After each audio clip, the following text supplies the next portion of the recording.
Yo, what's up guys, hope you guys are doing good. So today we are gonna see, what if Kurenai lives with Naruto and fell in love with him, part 2. So before we start, go check out the author of this fanfic, Synica, link is in the description, and also subscribe to our channel, and like this video. So let's get into the video. Several weeks after the wave, he made it back, and reported the entire mission in great detail to the Hokage, much to the chagrin of the old man.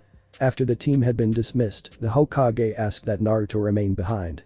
Naruto did, as he was asked. Naruto, now that you've revealed the secret to your teammates, I want you to stick to the law for everyone else. Not until they've reached the rank of Jounin are they permitted to know. Understood. Naruto nodded. Sure thing old man. The old man sighed as he took a puff of his pipe before telling Naruto the next part of why he detained him here. Naruto, the secret is far too deadly to be let out. Although it pains me to do this, I'm authorizing you to use any force you deem necessary to stop the spread of the rumor. I trust both of your teammates, but with the times ahead, I would not be surprised if word somehow got out. The only thing I can compensate for is turning this into an ongoing S-rank mission. Naruto nodded slowly. I guess I could take it. The old man spoke to Naruto for a few moments more before dismissing him, asking that he report to the hospital for psychological testing to make sure that his mind was still stable after killing both of his targets on the mission. About a week later, the nurses at the hospital quickly made sure that Naruto was okay, providing a minor medical healing to help his mind recover before discharging him. Since then, Naruto had been training and trying to constantly improve himself. 6 days after they got back, Kurenai had appeared with 3 slips of paper. Morning boys. To get straight to the point, I've nominated you 3 for the Chunin exams. Just sign the forms and turn up at room 301 at the academy by 4 p.m. tomorrow. Until then, you're dismissed. Kurenai poofed out of existence while Shikamaru looked over his form. Mendakuse, Naruto smiled at Shikamaru. Everything's troublesome for you, Shikamaru. Shikamaru sighed. While Chaoji opened a packet of chips, sharing them around as they went off to sign the forms and discuss the possibilities of the exam. Next day, 2 p.m. Naruto, Shikamaru, and Chaoji were walking towards the academy when they heard a yell, so they went to check it out. When they got there, they saw a pair of Chunin, a guy and a girl, facing off against 3 academy graduates. The male Chunin was holding one boy up by the collar who was trying desperately to get free. The female sighed. If anything happens, I'm not taking the blame. The black-clad ninja smirked and drew his hand back for the punch when he felt 3 people staring at him from behind. He turned around to see 3 Konoha genin staring at him. What do you 3 want? Naruto looked lazily at the boy. We want you to put him down. The boy smirked. Are you going to make me? Shikamaru sighed. Mendakuse, Naruto shrugged. For once, I agree with you, Shikamaru. Tenkuro was aware that the blonde masked kid was no longer with his friends, but directly behind him, holding a very sharp weapon to his throat. Chunin and the 3 academy students hadn't even seen the boy movie. Put him down. Now. Tenkuro dropped the kid, who fell on his butt. Tenkuro was unfastening the straps of the object on his back when Naruto became aware of a very disturbing aura very close by. Tenkuro, stop. You're a disgrace to our village. But Gaara, they started it. I don't care. Shut up or I'll kill you. Both the black-clad boy and the girl seemed to flinch at this, while the redhead turned to Naruto. I apologize for his actions. Naruto dismissed it. No problem. Only a few egos were bruised, nothing too bad. Gaara's eyes narrowed at Naruto. I'm interested in you. Who are you? Naruto looked at the boy. Uzumaki Naruto. And you are? Tsubaku no Gaara. Naruto nodded. I see. I look forward to seeing you in the Chunin exams, Gaara. As do I, Uzumaki Naruto. Gaara used Shushin to disappear, leaving the rest of them to clean up. Naruto turned to the boy who Kankuro had been about to knock out. You alright? The boy nodded slowly. Well, I'll catch you around. By the way, I don't think I've seen you before. What's your name? The boy's eyes lightened up. Konohamaru. Naruto smiled at the boy. Nice to meet you, Konohamaru.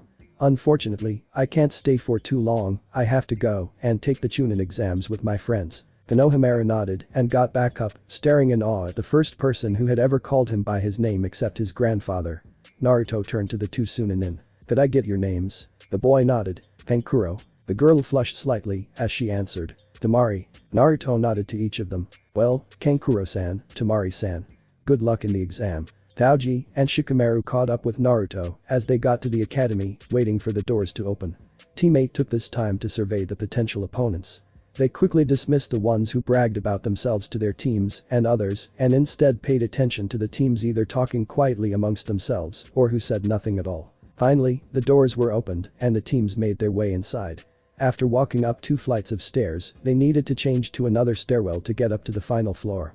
However, Naruto's genjutsu senses were tingling as he saw what it was. Two people under rather decent henges for the genin they were posing, as were guarding a door that was apparently 301, but Naruto could tell, not just by the shoddy genjutsu around it, but from the fact they had only gone up 2 flights of stairs. The genin tried to go past a pair, only to be shoved back by the genin. Naruto realized what was happening immediately. They were trying to weed out the truly weak ones from even taking the first test. Naruto was fine by that, as he kept his team walking. However, one particular Uchiha happened to do something fairly stupid. It's nice to see you're guarding, but aren't you guarding the wrong room? This is only the 2nd level, not the 3rd. Drop the genjutsu. People started murmuring amongst themselves as Naruto slapped his forehead. Naruto could feel the genjutsu being undone, and after a small fight between the genin guarding the door and Sasuke, which Lee put an end to, Naruto turned back to the others. Naruto called out lazily to Sasuke. "Sasuke, you do realize what that genjutsu was meant to do, right?" All eyes turned to the boy. "Yeah. It was meant to stop us from getting to 301. Naruto nodded. "Exactly. If you had noticed it, why didn't you just lead your team past it and keep going? We could have gotten rid of all of these guys here before the first test, cutting a huge portion of the examiners off before we have to begin the test." Sasuke hated to admit it, but Naruto's logic was impeccable, as always. Lee's eyes caught fire as he rushed up to his rival. "Naruto-kun. Your fires of youth are burning, as bright as ever. You are indeed my eternal rival." Naruto smiled, translating it for himself, "As you're looking well. Hey Lee. How's Guy-sensei?" Lee did a nice guy pose to help illustrate his point. Guy-sensei's springtime of youth is an example to us all. Naruto translated this in his own mind to "he's great." After a bit more friendly banter, Tenten and Neji walked up. "Hi Tenten." Neji. Both of them greeted him in their usual manner, Tenten smiling and Neji giving a nod in his direction. Both teams walked down the corridor together, followed by Team 7, up the stairwell, and down the final corridor to the real 301. Once they pushed open the doors, they were acutely aware of the entire room with their gaze on them. Team Guy ignored the gazes, taking a free seat. Teammate just stood there, sizing up the people in the room. The doors burst open, and Team 7 came in, Ino and Sakura having one of their all too frequent arguments again, but they stopped when they felt the atmosphere of the room. Naruto smiled at them. "Glad to see you made it as well." They all nodded, and they turned as Kiba rather loudly introduced the presence of his team coming through the door. "Naruto. Choji. Shikamaru. It's been a while since I've seen you three." Naruto smiled at Kiba. "Hey Kiba. Shino. Hinata." The three nodded in Naruto's direction. Naruto looked at Akamaru. "How's Akamaru, Kiba?" The dog gave a happy bark. "Great." Naruto pulled out a piece of dried meat and flicked it at Akamaru, who caught it expertly in his mouth. Kiba smiled at Naruto when Naruto felt someone coming up to them on the right. "Why don't you grasp the atmosphere? Screaming like a bunch of schoolgirls, geez." Naruto looked at the silver-haired bespectacled guy lazily. "We already did. Is it a crime to catch up with old friends?" The boy smiled at him. "Not really, but there's a better time to do it. Anyway, there are a lot of powerful people here. Many of whom have taken the exam before. I've taken the exam before as well." Naruto looked at the man. "How many times?" 7. Naruto nodded. "You seem to have a purpose for coming here apart from the whole grasp the atmosphere thing." The boy nodded. "How about I give some tips to my cute underclassmen?" The Budo reached into his ninja pouch and took out a deck of cards. "I've collected information on a lot of the exam's entrants and burnt the information onto these cards with my chakra." The Budo pulled the top one off, but it was blank. Sakura, being the smart one, pointed out the obvious. "The Budo-san, how could they have information on them? They're blank." Naruto shook his head. "A jinjutsu, a fuinjutsu of some kind." The Budo nodded in agreement. He put his finger to the card and began swiveling it around before a small puff of smoke covered the card. Once it cleared, the card was no longer blank. In fact, it had a map of the world overlaid with a three-dimensional bar graph. Almost everyone looked at the card in wonder, as Kabuto explained. "This shows the number of participants each country has sent. I have information on all of the people attending this exam. The only unfortunate thing is that I have practically no information on the three from the Hidden Sound. This is the first team they've sent to an exam, so I haven't had the chance to find out much about them." Sasuke saw his chance. "Can you show us some?" Kabuto looked at him. "Any in particular?" 3. Rock Lee, Sabaku no Gaara, and Uzumaki Naruto. Kabuto put the first card away and picked the deck up. "This will be easy since you know their names." Kabuto swiped the deck, pulling out 3 cards. He fanned them out and began channeling chakra into one of them. First, Uzumaki. Naruto ripped the card out from under him as soon as the chakra revealed the information. Naruto began scanning it. He couldn't risk the secret getting out, so he ripped through it, finding the information to be startlingly accurate. He even found it there. He smiled. You're good. The fact that a certain something is in here proves you're either very nosy with friends in high places, or you're not a genin. Naruto shoved some chakra into the card and deleted the offending passage, handing the card back. Sasuke smirked. Scared of us finding out something, Naruto? Naruto smiled lazily, however, his insiders were in total turmoil. Not for me, but for you. I have authorization to use whatever force I deem necessary to stop that piece of information getting out by the Hokage himself. Normally, the offending person would be put to death immediately. This caught everyone's attention. Naruto smiled as he looked at Kabuto. Read the card. Kabuto went back to reading the card. Uzumaki Naruto, Taichu of teammate of the Konoha rookies. His teammates are Nara Shikamaru and Akimichi Chouji. Their Jounin sensei is Yuhi Kurenai. He graduated from the academy earlier this year with a perfect record, earning him the title of Rookie of the Year. His ninjutsu, jinjutsu, taijutsu, and arm taijutsu abilities are off the charts, making him high Chunin level to low Jounin level. It's rumored that he also has a knack for Fuinjutsu, making him the first academy graduate in 14 years to have learned how to make his own seal scrolls and explosive notes before he even left the academy. His family or clan abilities are a complete mystery due to the severe shortage of knowledge of his blood family. He has also invented his own taijutsu style, called the Kajuken. Out of all the examinees here, Naruto's ninjutsu, jinjutsu, and arm taijutsu abilities are unmatched by anyone, but his regular taijutsu is about equal to Rock Lee's of Konoha. Missions completed include 8D class, WoW, 1C class, which was apparently a disguised upper A rank mission, and even an ongoing S class. It seems that apart from chakra exhaustion on the C rank mission, Naruto has come back from all his missions completely unscathed. Naruto smiled at him. The fact that only myself and my Jounin senseis know the full extent of my abilities makes me wonder exactly who you are. By now, the majority of the room were quaking in their boots at this boy. Even with his abilities, coming back from an A rank mission completely unharmed suffering from only chakra exhaustion. This kid was scary. Kabuto put the card away and activated another card. This was Rock Lee. Rock Lee. Member of Team Guy. He's 1 year older than all of you. Teammates are Hyuga Niji and Tenten. Their Jounin sensei is Mido Guy. Rock Lee's ninjutsu and jinjutsu abilities are non-existent, as are his family or clan, but his taijutsu both long range and short are about equal to Uzumaki Naruto's. Mission dossier records show he has completed 20 D rank and 12 C rank missions. Kabuto felt a kunai pressing against his neck. It was held by the hand of Naruto. No one in the room had seen him move. I knew it. Apart from his team and me, no one has that much detailed information on Lee. Only 4 people apart from myself know the full extent of my abilities, all of them have been my senseis for the past 7 years and who I am close friends with. You're not a genin. Your chakra capacity is far too massive for you to even be a chunin. The fact that you knew about a certain something gives me permission to slit your throat here and now. Naruto looked to the front of the room in time to see an explosion of smoke and a booming voice reached Genin. Uzumaki, what the hell do you think you're doing? Naruto smiled lazily at Ibiki. Just doing a mission, Ibiki-san. Ibiki scowled at Naruto. You can complete the mission later. This is as good a time as any to say this, so let me make one thing clear. There will be fighting in this exam, however, you will not engage another person unless given express permission by an examiner. Even then, killing unless also permitted is forbidden. Pigs who go against my rule will fail immediately, understand? Now the genin had completely forgotten about Naruto and were completely transfixed by the man in front of them. Ibiki held up a tab with the number 1 on it. All of you will approach the examiners with your 3 application forms. Once your genin cell has been marked off, take 1 number from this box. That number is the seat you will use during this part of the exam. Once you are all seated, we will begin handing out the papers. Everyone handed in their application forms, got a numbered tab, and was assigned a seat. Once everyone was seated, the examiners began placing the tests face down on the desk.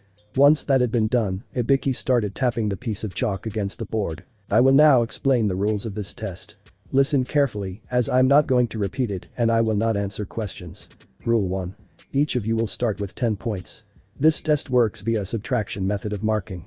For example, if you answer 1 question wrong, you get a single point deducted. 5 questions wrong, and you lose half your points. Rule 2. The overall pass-fail is determined not by your individual scores, but by the combined score of your team. Rule 3. If you are found to be conducting any suspicious activity that could be associated with cheating, you will have 2 points deducted. Meaning, even if you get all the answers right but get caught 5 times, you fail. This isn't so much a rule as the result of what will happen should someone fail. Until the third part of the exam, everything relies on teamwork. If one of you fails, so do the other two members of your team. This test will be done in the space of an hour. At the 45-minute mark, I will give you the 10th question, regardless of whether or not you have completed the rest of them. Now, begin. No one failed to hesitate with the order and turned the pages over. Naruto smirked. Why did this situation seem so familiar? Probably from the graduation written test. These questions were much harder to answer than your average genin should be able to answer. Naruto sighed. The purpose of this test was to cheat. Since he didn't have much to cheat with, he decided to use his own head to write the answers. Naruto was aware of 3 other people writing with him, namely 2 nobodies and Haruno Sakura, which was quickly joined by 3 more, both Hyugas and Sasuke, who had their bloodline limits engaged. After Naruto answered the first 9 questions, he sat back. Naruto felt the familiar chakra of Shikamaru reaching out with his Kajimane and taking hold of Chouji, writing the answers to the test on his paper. After a while, Naruto saw one of the examiners throw a kunai straight past his head, which he leant out of the way of, and heard a thunk behind him. Naruto looked around to see that the kunai had pierced the exam paper of the genin behind him. The boy stood up. What's the meaning of this? The examiner smirked. I've caught you cheating 5 times. You fail. Get your teammates and get out. 2 other genins, none too happy with their teammate, got up and left along with the one that had caused them to fail. Straight away, another examiner spoke. Number 23, fail. Numbers 43 and 27 fail. The 3 got up. After that, a steady stream of genin were caught and left the room. By the time the announcement of the 10th question came around, the overall number had been reduced to just over 100. Ibiki strode to the front of the room and turned to face the genin. Now, it's time for the 10th question. However, before I give it to you, I need to know whether you will even take it. The genin started murmuring as Ibiki continued with the explanation. If you choose not to take it, you and your teammates will fail immediately. However, if you do decide to take it and get it wrong, you will have the privilege of taking this exam stripped permanently. Everyone started crying out in disbelief. Kiba was the loudest. What kind of a stupid rule is that? There are people here who have taken this exam before. Ibiki laughed heartlessly. That's true, however, when they took this exam, I wasn't the examiner. Seems you are out of luck. However, the rules have been stated. Will you or will you not take it?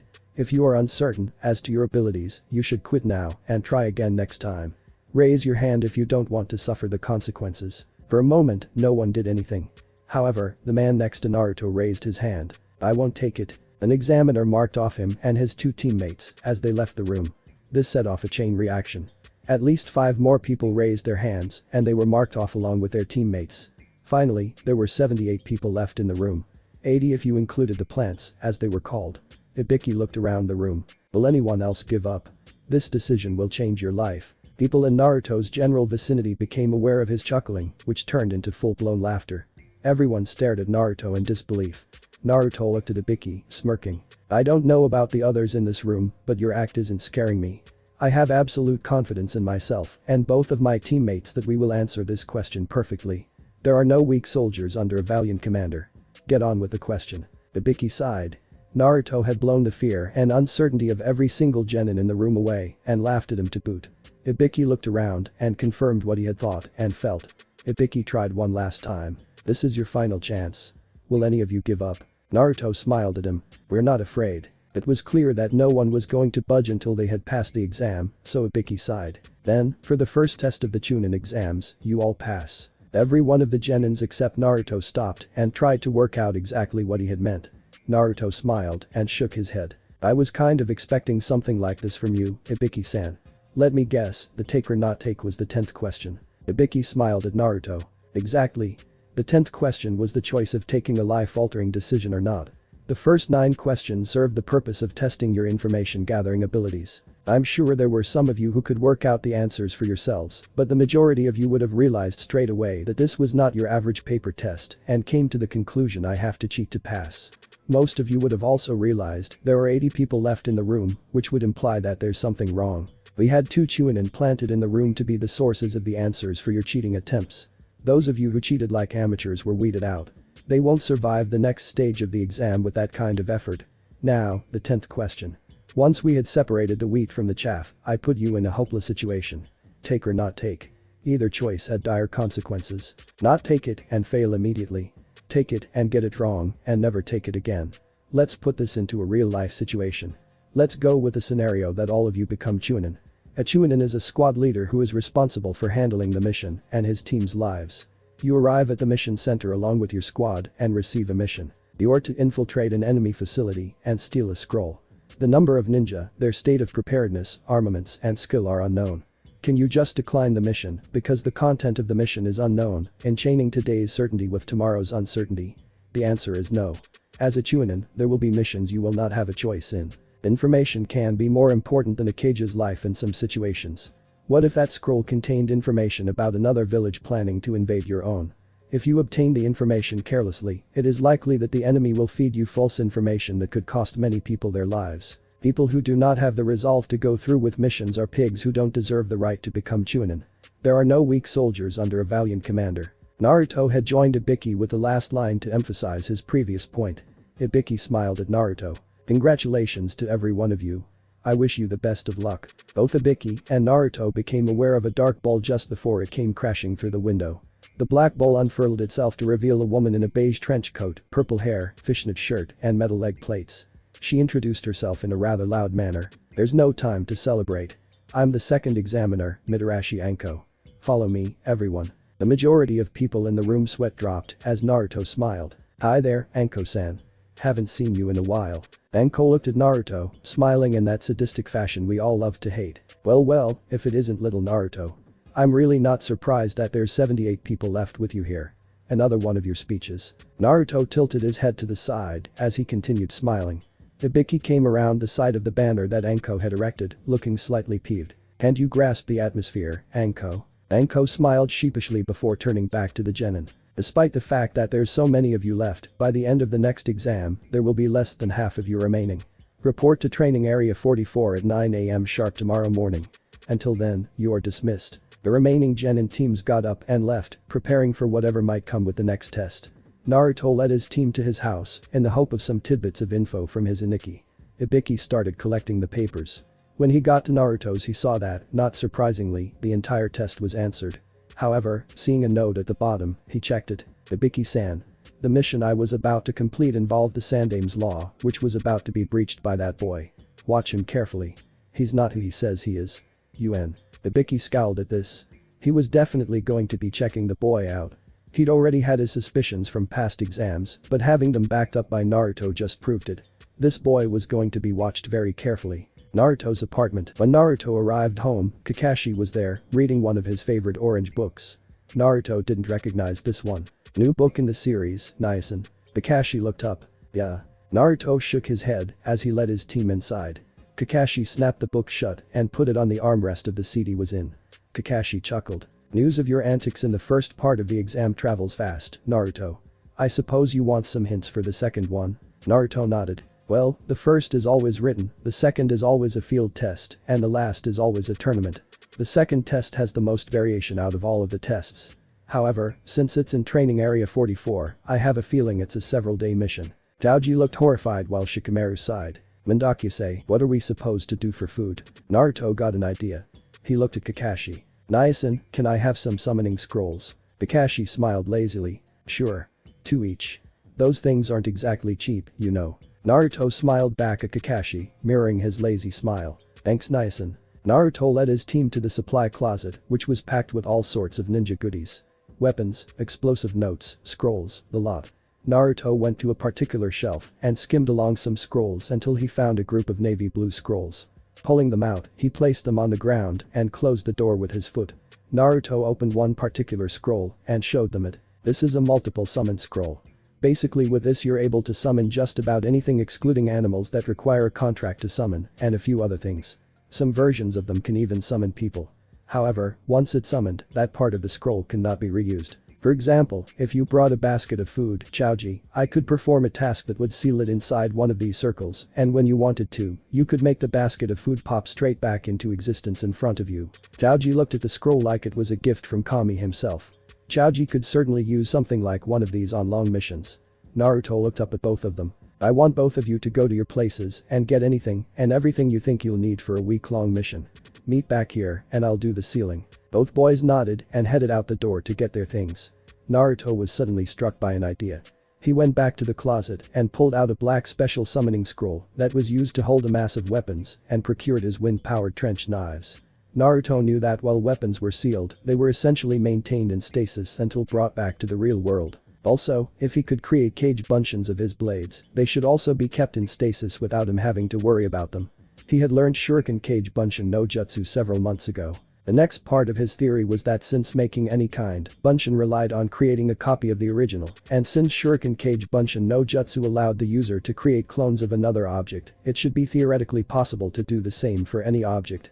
However, Shuriken were an obvious first target since they were small and perfectly symmetrical. Creating cage bunshins of other weapons such as kunai and whatnot should prove only slightly harder. Naruto practiced making a single cage bunshin of a kunai and found that the theory was just as easily done as said. Naruto moved onto his special knives and focused an insane amount of chakra, creating about 64 shadow clones of the left-handed knife. Kakashi came into the room at this chakra spike and saw Naruto surrounded by knives. Kakashi raised an eyebrow. Do I want to know what's going on? Naruto carefully pushed his way out of the stack so as not to cut himself and got the scroll. He smiled lazily at Kakashi. Well, I had an idea for a new one. Kakashi looked at the knives. The variant of Cage Shuriken. Naruto shrugged. That's the first part of it. Kakashi looked at Naruto in interest. First part. Naruto nodded and explained his reasoning. The objects that are sealed are kept in stasis. I theorized that if I created a huge number of weapon clones and sealed them, they would stay there without any effort from me and I could summon them at will. Kakashi saw the logic in this. Sure, a number of people had probably given the idea a passing thought, but Naruto had just in the space of 3 minutes brought it into reality. Considering Naruto's talent for cage bunshins and few jutsus, it really actually wasn't that surprising he had made it. Naruto went back to sealing other objects into his other 2 scrolls like food, water, a medical kit, and several other things. After about 15 minutes, there was a knock at the door and when Kakashi answered the door, Shikamaru and Choji came in with an assortment of different things. Choji naturally had brought what most people would consider a lifetime supply of snack foods. After Naruto led them to his room, he showed them how the process was done. He even allowed both boys to have a go. Neither of them managed it though, but Naruto smiled at them. Don't worry. It took me 3 months to learn how to do it without stuffing up. After everything had been sealed, Naruto handed the scrolls to the 2 boys. The 3 of them discussed possible plans for the second test until well after dark. After the boys left, Naruto got to bed and went to sleep. Next morning training area 44. The made it to the area with 5 minutes left to spare, as was their custom. Anko waited another 5 minutes before she saw that every team had made it on time and began her explanation with a snicker. Now you will experience why this place is called the Forest of Death. Naruto came back to attention and stared at her lazily. What was that? Sorry. People snickered and Anko smiled, hiding her true intentions. She pushed a kunai into her hand and hurled it at Naruto who took it smack in the forehead, much to the chagrin of the others. However, Naruto poofed out of existence and the real Naruto appeared behind Anko. Did the clone really deserve a kunai to the head? He was just theorizing about the possibilities of a new one. Shikamaru slapped his hand to his forehead. Mendakuse. Taoji smiled while the others stared wide-eyed at Naruto. Anko smiled. Not bad, Naruto. Naruto smiled and reappeared beside his 2 teammates. Anko reached into her coat and pulled out a stack of papers. Naruto looked at them. Consent forms. So we are allowed to kill in this test. Anko smiled and nodded. Everyone decided it would probably be a good idea to stay out of Naruto's way. There will be deaths in this test, guaranteed. I need you to sign these so I don't get the blame for your deaths. I hate paperwork, especially the ones for a death I'm responsible for. Anko passed the stack of forms to Naruto who took one and passed it on. I will now begin the explanation for the second test of the Chunin exams. To sum it up, you will all go through an extreme survival match. First, I will explain the area's geographical features. Anko unrolled a scroll that had a map of the training area on it. The area is roughly 20 kilometers in diameter, with 44 entrance gates spaced evenly around the side. The entire area consists of a thick forest.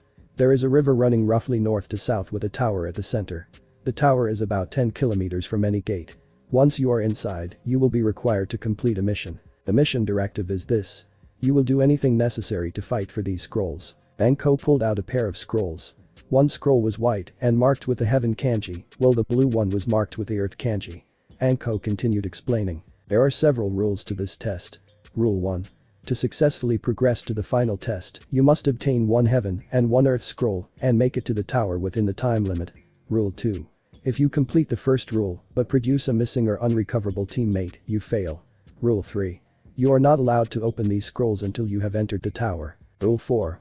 Once the test has begun, you will not be allowed to leave the forest until the end of the test. Rule 5. The time limit is 120 hours, or 5 days. Ino smirked at Chaoji. Worried about food? Chaoji smirked back at her. No. I have more than enough food to last me 7 days. Everyone who knew Chaoji's eating habits that were not on his team looked at him dubiously. A week of food for Chaoji consisted of junk food that most people would eat over the space of 5 or so years. There was no bulging pack of food. In fact, Chaoji had a single bag of chips in his hand, and that was it, from what they could see. Anko restarted with her explanation. Once you and your team have signed the forms, you will hand 3 forms in for a single one of these scrolls, which will be chosen at random at that stand there. She pointed to a stand where 3 examiners were sitting. Anko looked back at them. You have 15 minutes to sign the forms.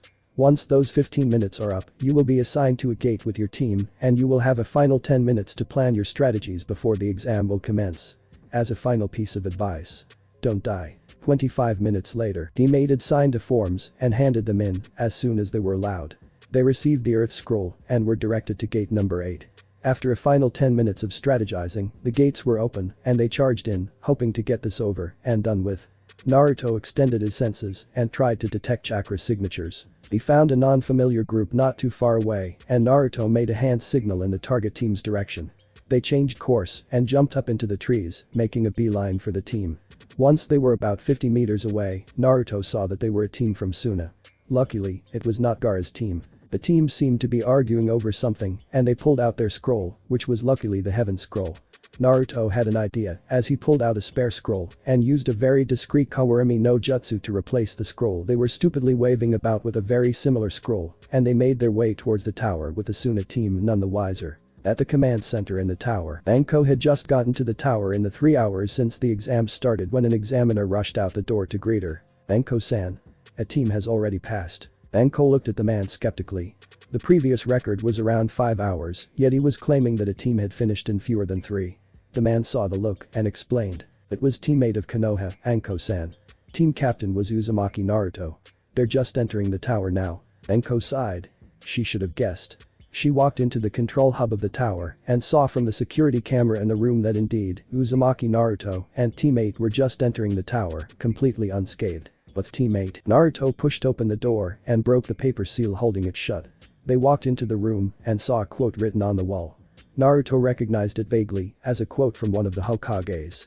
Looking at the scrolls, he gave one to Shikamaru and they both opened them, revealing summoning scrolls. Naruto saw the main symbol on the scrolls form a lump and smoke began emitting from it like a miniature volcano.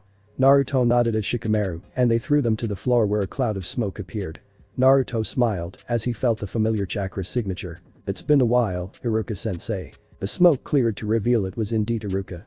Iruka looked rather startled to be summoned so early and even more startled to see the teammate was completely unscratched. Hey Naruto. It's good to see that you guys made it. You've smashed the previous record by several hours. I doubted Kurenai when she accepted the mission to the wave, but now I can see why. Naruto, you make an excellent commander. I have little doubt that you will become Chunin. Naruto smiled as he looked up at the wall. Iruka-sensei, I remember that quote from somewhere, but it's broken. Iruka smiled. That was my other mission. Each team that passes will be greeted by a Chunin, congratulated, and then told the meaning of the quote. Read it. It's the quote Sandaime-sama thought you should keep in mind for this exam, and, as a Chunin. The heaven in this quote indicates the head of a person. The earth indicates the body. If you do not possess heaven, gain knowledge and be prepared. If you do not possess earth, run through the fields and seek strength. For example, let's say Chaoji's weakness was his brain, he should study every day. Chaoji smiled sheepishly and chuckled at the good-natured joke. If Shikamaru's weakness was his body, he should train himself every day. Shikamaru sighed. Mendakise, and if you possess both qualities like Naruto, dangerous missions will become safe ones, possibly even easy. Naruto smiled lazily at the compliment. Iruka held up a finger and closed his eyes. A Chunin is a commander-class ninja who is responsible for his teammates' lives and successful completion of the mission. Remember this principle and go forward. I'm proud of you 3. Congratulations. Naruto smiled as they chatted for a bit longer before Iruka puffed out of existence, leaving teammate to explore the tower. They found a room not far away that had 3 futons, as well as some other things. They left it and proceeded to the central part of the tower, finding a wide open space with a giant statue of a pair of arms and hands that were forming the ram seal. Naruto decided to sit down here and work on some things for the upcoming third exam, while Choji and Shikamaru sat down next to him. Choji pulled out his food scroll and used a bit of chakra to pull a large shopping bag full of packets of chips out. He opened one packet and began eating, sharing chips with both Naruto and Shikamaru. Naruto pulled out his own scroll that held the mass number of trench knives to see that they were still firmly held in stasis. An hour of chatting and eating later, Naruto became aware of 3 chakra signatures at the entrance of the room. Naruto turned to see Gaara's team, completely unscathed. Naruto raised a hand lazily in greeting. "Yo. Good to see you made it." Gaara nodded and led his team out, going somewhere else in the tower. Naruto looked at the scroll that had his trench knives sealed into it and decided to try and replicate it. Opening his utility scroll, Naruto pulled another green-colored scroll out of the scroll, as well as a calligraphy brush and a bottle of ink. Naruto looked carefully at the real scroll and began painting it to make a mirror copy. Both Shikamaru and Choji looked on in interest as about 15 minutes later, Naruto finished, admiring his handiwork. Naruto pulled out his real trench knives from their hidden location in his sleeves and formed a ram seal, focusing a huge amount of chakra before there was a huge puff of smoke and Choji and Shikamaru eyes widened in disbelief. Naruto had made 64 copies of the right-hand knife. They both reached out and touched them to see that they were all indeed real. Naruto looked at them and picked up one of the knives before doing 2 hand seals to seal the weapon clone inside the scroll. About 10 minutes later, Naruto sealed the last one inside the scroll and rolled it back up, tying it up with string. Naruto noticed the look on their faces and smiled. "It's a new invention. I knew that while something is sealed, it is essentially in stasis. I know how to perform the Shuriken Kage Bunshin no Jutsu, and creating the knives is only slightly more difficult than Shuriken. I put 2 and 2 together and tried sealing the weapon clones inside the scroll for later use. I don't need to maintain concentration to keep them active until I resume them." Choji and Shikamaru nodded slowly. Naruto put a finger to his chin in a pose that they recognized as thoughtfulness. "I still haven't made a name for this yet." After throwing some names around, they decided to leave it for later and they got back to practicing, eating, and studying. End of the 5th day. The other teams that had arrived had trickled in and every one of the Konoha teams had made it. The team from Odo had as well. There was also Kabuto's team. No surprises there. At the end of the time limit, they were assembled in the main hall. All of the Jounin instructors from the Konoha teams except Kabuto's team, as well as all of the main examiners for the 3 tests and the Hokage were present. Anko looked at them. "Alright, line up in your teams, we have an announcement to make. First of all, congratulations on passing the 2nd test. We will now have an explanation on the 3rd exam from Hokage-sama. Everyone listens well." The Hokage stepped forward, cleared his throat, and began. "The 3rd exam will begin, however, before that, there is something that I want to make clear to all of you." Several people in the room knew what was coming next. Kabuto's team were some of them. Naruto had a fair idea, but he kept his mouth shut. "It's about the true purpose of the exam. Why do we do a joint exam with the allied nations?" Naruto knew exactly where this was going now. To maintain good relations with the allied nations and to heighten the level of the ninja, do not let those reasons deceive you. This exam, so to speak, is really just a replacement for war. A lot of the genin gasped. Tenten asked a question nearly everyone wanted to ask. "What do you mean?" If we go back into the pages of history, the current allied nations now were in fact bitter enemies, fighting for the right to rule. To avoid the massive waste of military power that is the result of war, they agreed to localize the fighting to one area. This was the beginning of the Chunin selection exams. Ino still didn't understand. What? So this isn't for Chunin promotions. This exam is indeed to examine those who are worthy of the Chunin title. But on the other hand, it is also a place where ninja fight and carry their country's dignity. In the 3rd exam, feudal lords and famous people from varying countries who may be potential clients are invited here as guests.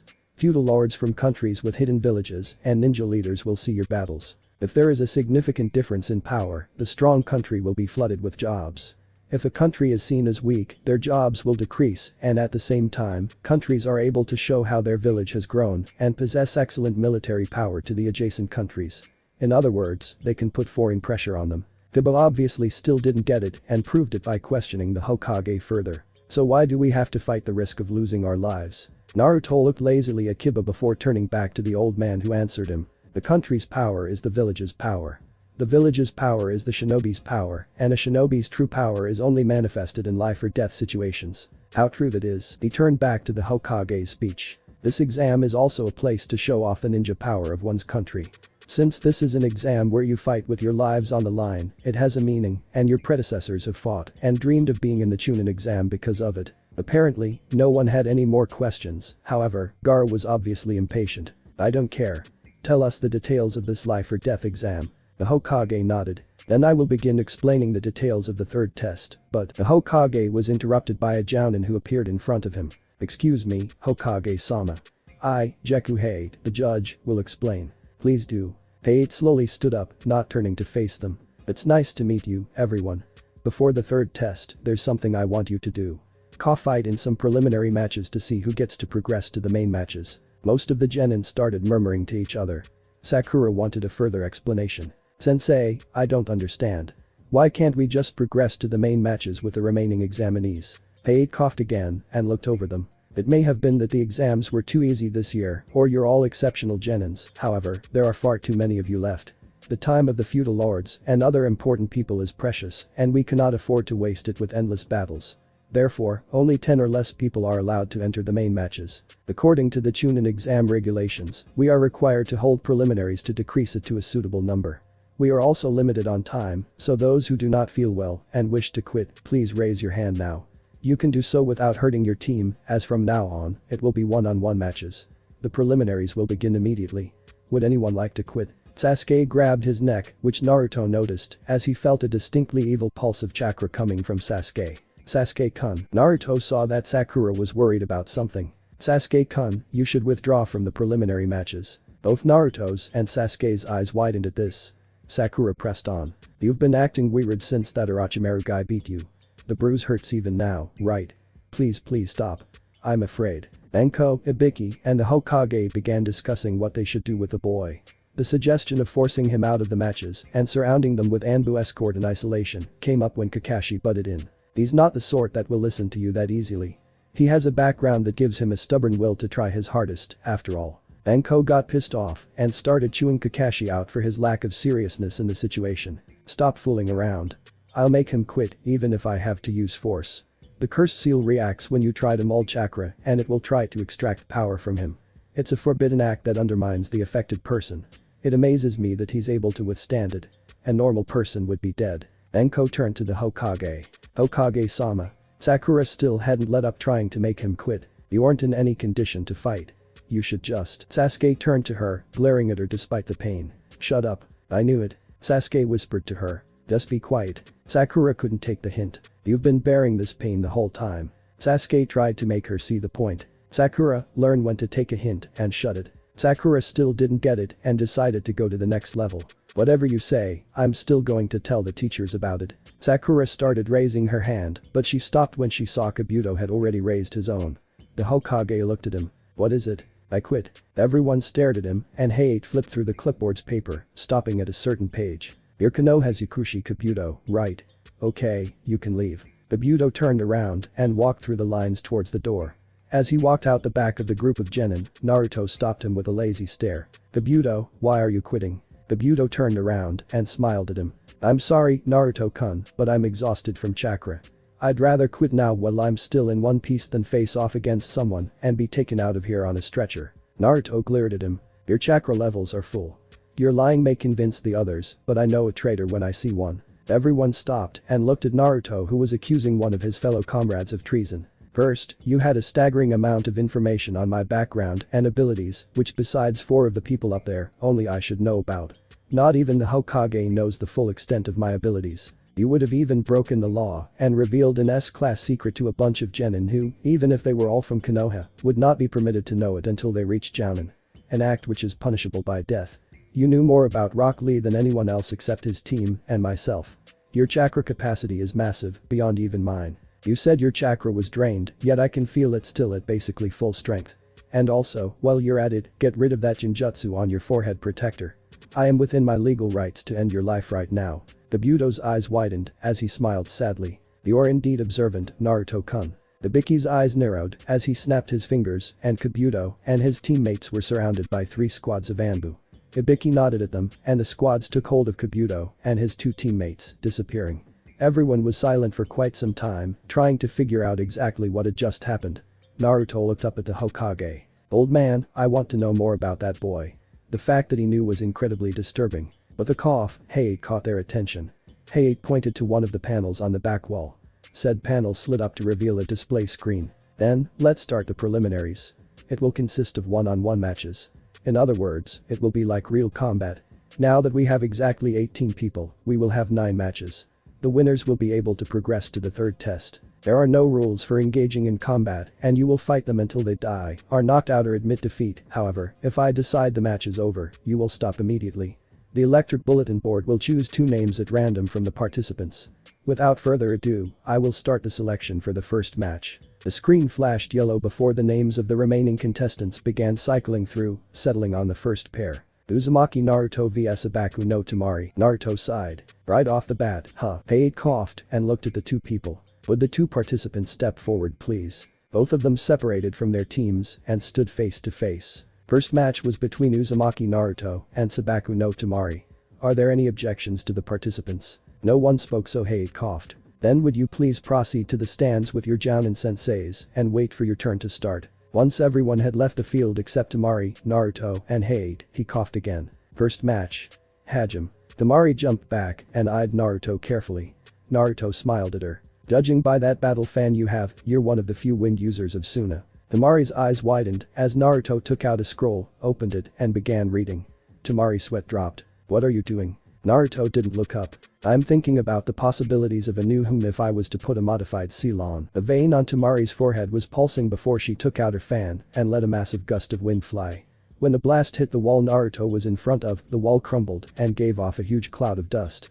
When it was clear Naruto was gone, Tamari smirked. If you don't take me seriously, this is what happens. Naruto was still looking at the scroll from behind her. You know, for a wind user, your skill with wind isn't all that great. Tamari whipped around and led off another guest at point-blank range, only to see Naruto in his original position. Naruto rolled the scroll up and put it away, pulling out 2 other scrolls. A green and a black one. Shikamaru and Choji's eyes widened at this, as did everyone else's. Naruto smiled at his opponent. Naruto focused on some chakra and said a single word. Hi. Teammate and team guy's eyes widened even further. Whatever Naruto was going to do would require a great deal of speed. I think it's time I tried this new, however, I need to think of a name for it. Naruto closed his eyes before opening them several seconds later, smiling. Naruto stood both scrolls upright and got into a crouching stance. Ninpu Kuchius. Hyaku Niju Hachi Kage K's no Yaba. Everyone's eyes widened at the name. Kurenai stared at Naruto in disbelief. Ninja Summoning Art, 128 Shadow Blades of Wind. The area around Naruto exploded into a small cloud of white smoke, from which 9 swirling trails spiraled around. A few seconds later, a pair of smoke pillars shot upwards, one green and the other black. They wrapped themselves around each other before the smoke dispersed, revealing the green and black scrolls. Naruto jumped up in between them and began using gliding motions with his hands to get the first 2 knives out of the scroll. He poured a huge amount of chakra into them and smiled at Tamari. 2 blades. Naruto hurled the blades at Tamari, who dodged them, and everyone's eyes bulged as they impacted the ground and went through it, completely disappearing from view, leaving nothing but a slit in the ground where they had impacted. The other wind users in the room, namely Baki, Tamari, Asuma and the Hokage, realized that these blades were still made of metal, but it was a metal heavily influenced by the wind property. Naruto smiled and procured the next 2. 4 blades. Naruto hurled the blades at her and Tamari again dodged. Naruto continued smiling. 8 blades. Naruto got 2 blades, pumped a huge amount of chakra into them, threw them, and then did the same with 2 more. Tamari dodged them and stared at Naruto, who kept smiling. 16 blades. Tamari's eyes widened. He was increasing the number of blades with each round using a like method, and there were apparently 128 in total. She wouldn't be able to dodge for much longer. The 8 knives flew at her, as she just managed to dodge them. For the next one, she had no choice but to block or deflect them. 32 blades. Naruto's speed was increasing dramatically as the latest salvo came at Tamari. By now, Naruto was rotating his body so fast to get the knives that the chakra blades left a trail around him that Taniji and Hinata looked disturbingly like the Katen. Tamari let forth a gust of wind to try and block the knives, and when the knives hit the wind, they kept going for a while before they puffed into smoke. All Jounin's eyes in the room widened even further, if it was possible. These knives were Kage Bunshins. Even Naruto could not make the clones this quickly. He was actually summoning them from the scroll. Naruto kept smiling. 64 blades. Tamari was scared out of her wits. Even her best wind attack would not be able to defeat the number of knives remaining. Naruto turned into a blur as he ripped the weapons from the scroll, forced chakra into them, and hurled the volley at Temari. Temari let forth another gust of wind, destroying the blades and covering the area between her and Naruto with a smoke screen. The amount of chakra she had to put into these guests was ridiculous. Temari heard Naruto's call of the next and final volley. 128 blades. Temari didn't have time to react as the blades ripped through the smoke and she closed her eyes and waited for the end. When it didn't come, she opened her eyes slowly to see 64 knives hovering in front of her. Naruto dropped back to the ground with the scrolls piling around him, smiling cheekily at her. If I wanted, I could have killed you by letting those knives travel for another fraction of a second. There is no blade in the world stronger than a blade of wind. True blades of wind cannot be stopped by anything. The fact that all of those knives were cage buncheons and they still lasted as long as they did against your wind attacks is surprising. Sorry, Temari-san, but you lose this one. Pei pointed to Naruto. Shasha.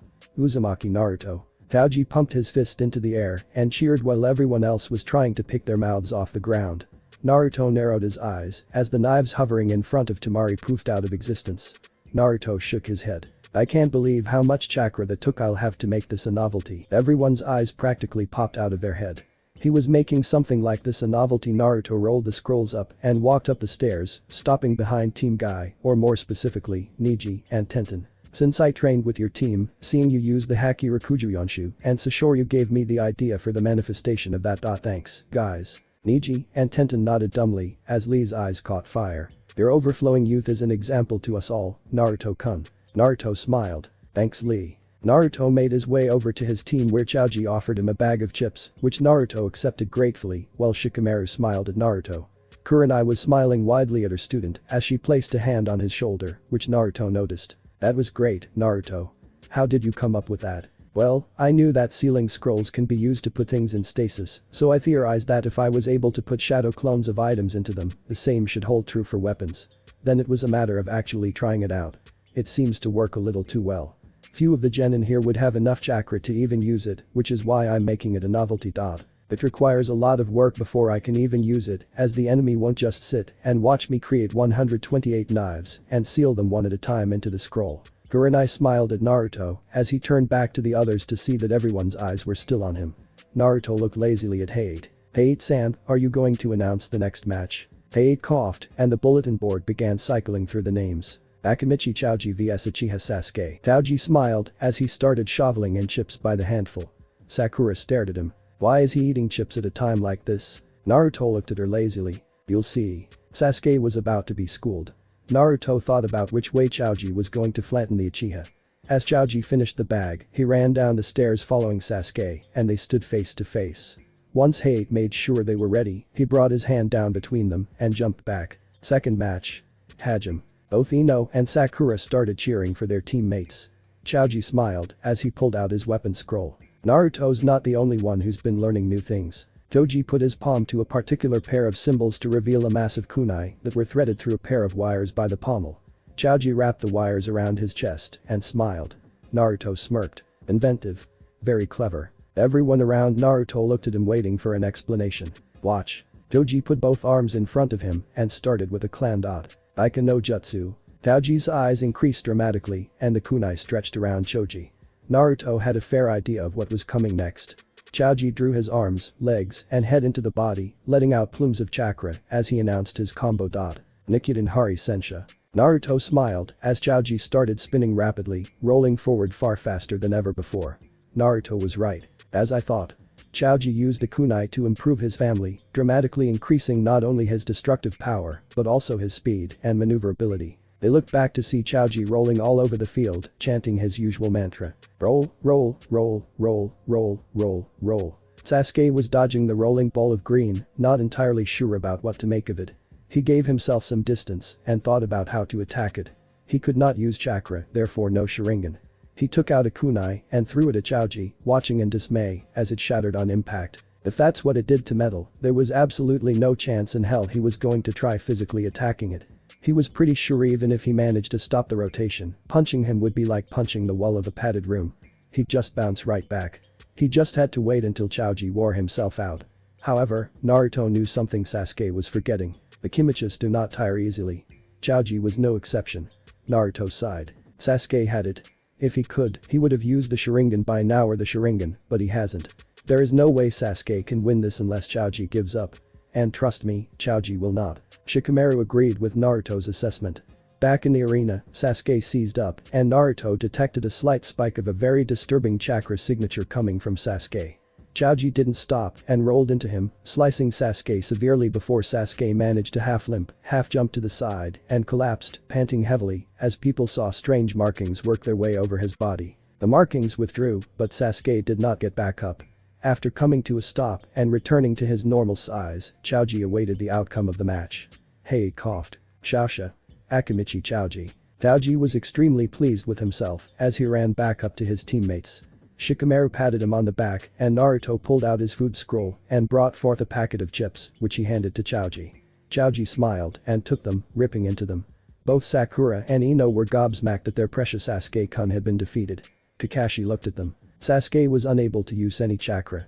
Choji was the worst possible opponent he could face with that handicap. Kakashi reappeared in a poof beside Sasuke, just as the medical nins were about to pick him up. This is out of your league.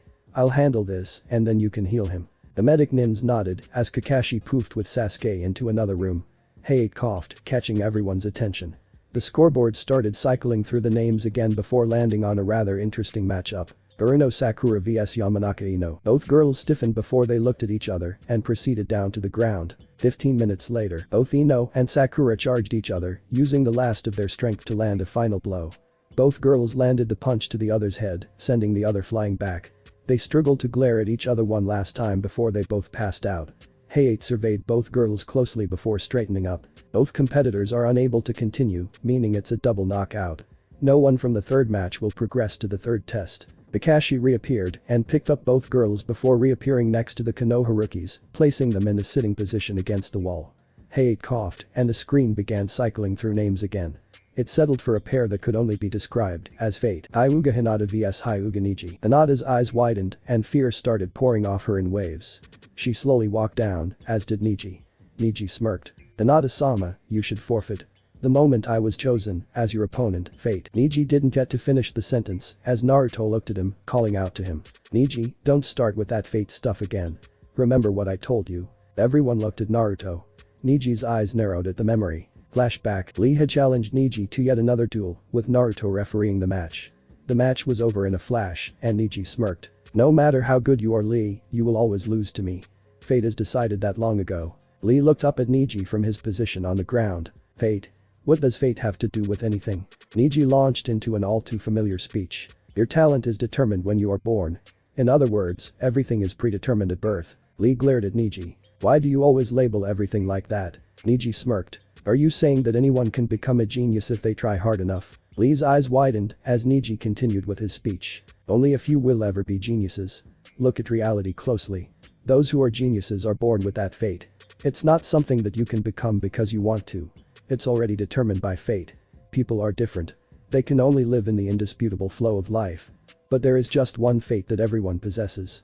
And that is death. Lee's spirit had been almost broken when Naruto interrupted. Neji, do you believe that? Neji turned to Naruto as Naruto explained himself. If a single man hadn't saved me on my 4th birthday, even if I had survived, I wouldn't be a genius, as you call them, now.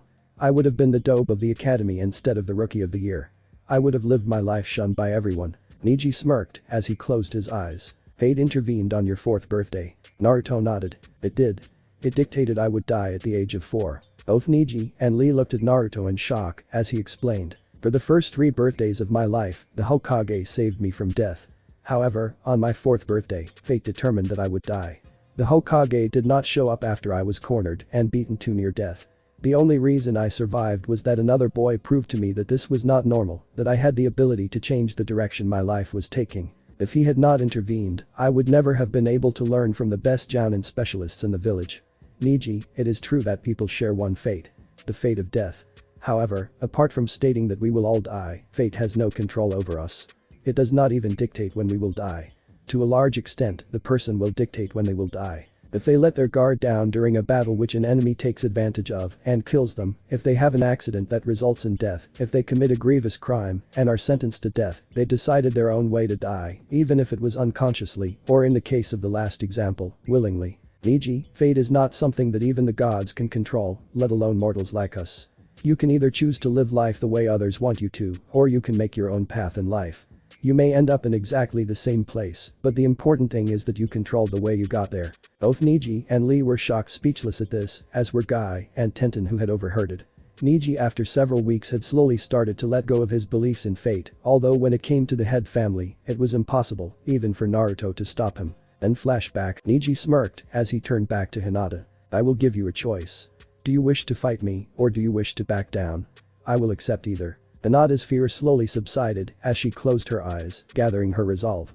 She opened her eyes, which were now full of determination. I will fight. Niji nodded and got into his Juken stance, as did Hinata. Naruto noticed interestingly enough that even with the Hyuga's trademark Taijutsu stance, there seemed to be slight variations in the distance between members of the main and branch houses. Apart from the fact that Hinata was less experienced than Niji, which her stance showed, the overall posture was slightly different. He would be able to tell when they engaged in battle. Hate brought his hand down. Sixth match, Hajime. He jumped back as both Hyuga charged in, trading blows. Sakura was fascinated by the style. It looks like they're palming each other. Naruto nodded. They are. However, the Hyuga style of Taijutsu, known as the Jaiken, will do more damage if used correctly than even my stance will. The stance was created to bring out the full potential of the Hyuga Kekkei Genkai, the Byakugan. Like the Sharingan, it can see chakra, however, unlike the Sharingan, the Byakugan gives them not only an extended nearly 360-degree view of their surroundings, but it allows them to see the opponent's chakra system. The theory behind the Jaiken is simple enough. If you manage to hit one of the Tenketsu of the chakra system accurately, you can control their chakra flow as you wish. People may be able to strengthen their bones and muscles, but they will never be able to strengthen their inner organs. The Jaiken is able to kill a person in one hit if they hit one of the major Tenketsu around the person's major organs. Even a glancing blow from the Jaiken is enough to kill you. Everyone listened to Naruto's explanation while watching the fight. Both of them went in for a blow, both getting hits on the opponent and stopping. After a few seconds, Hinata coughed up blood. Niji pulled back the sleeve of her jacket, revealing why Hinata's attack had done nothing. He had sealed the Tenketsu on her arms, disabling her use of the Jaiken. Hinata looked at her arm. All this time you were correct, Hinata-sama. I know how dangerous the Jaiken is, so I stopped you from using it for this fight. Hinata sighed. She could go on with the fight, using regular academy Taijutsu, but it would be pointless, as all Hyugas who went to the academy only learnt the bare basics of regular Taijutsu.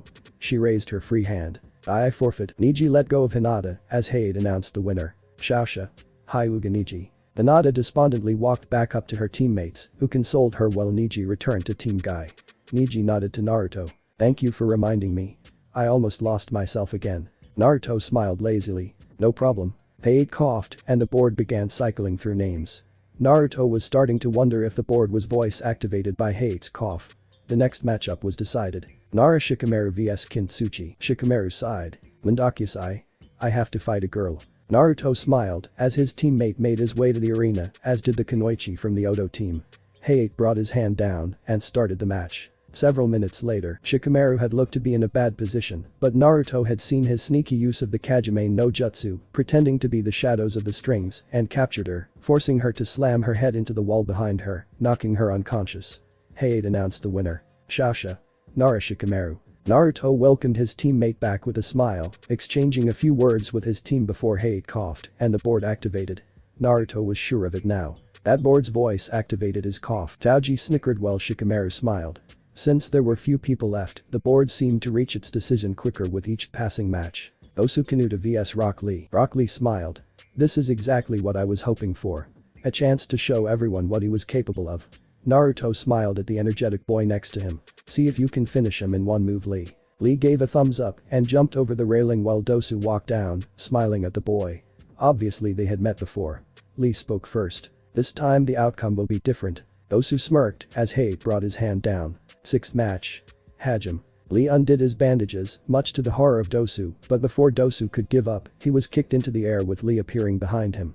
Lee's bandages wrapped around him and Lee slammed him into the ground. Amit Renge. The ground cracked underneath the impact as everyone except Team Guy and Naruto looked gobsmacked at the amount of damage that single move had done. Lee landed gracefully at the side of the crater, panting. No teammate to save you this time. The only reason you beat me last time is because it was 3-on-1. One-on-one, I prove my taijutsu makes me just as capable as you are with your ninjutsu and jinjutsu. Hei pointed to Lee. Shaosha. Rock Lee. Lee disappeared and reappeared with his teammates. Naruto, Guy, Chaoji, and Shikamaru congratulated him as Hei coughed, setting the scoreboard again. Inyazuka Kiba vs Abaku no Kankuro. Kiba jumped down to the arena while Kankuro walked down, a smug look on his face. Once both fighters stepped up, Hei announced the match. 7th match. Hajime. Hei jumped back as Kiba smirked. I don't know what you are, but you're not human. The thing on your back is though. The Suna team looked startled as Kiba rubbed a finger under his nose. Never underestimate an Inyazuka's smell. My sense of smell is 1,000 times better than any other person in this room. Akamaru. Mashuka. Akamaru barked an affirmative and Kiba formed a ram seal, letting off chakra. Oju Ninpu. Shikyaku no Jutsu. Kiba's fingernails grew and formed rather wicked-looking claws. Kiba smiled fiercely at the opponent. Akamaru. The dog jumped onto his back and barked. Oju Ninpu. Jujin Bunshin. Akamaru was surrounded by a cloud of smoke which cleared to reveal an exact copy of Kiba.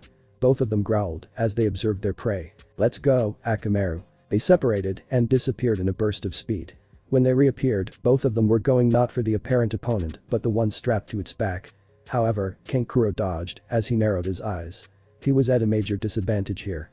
He used puppets to engage in medium to long-range battle which left the user vulnerable. It seemed this guy relied on speed and power to deliver savage blows to the opponent.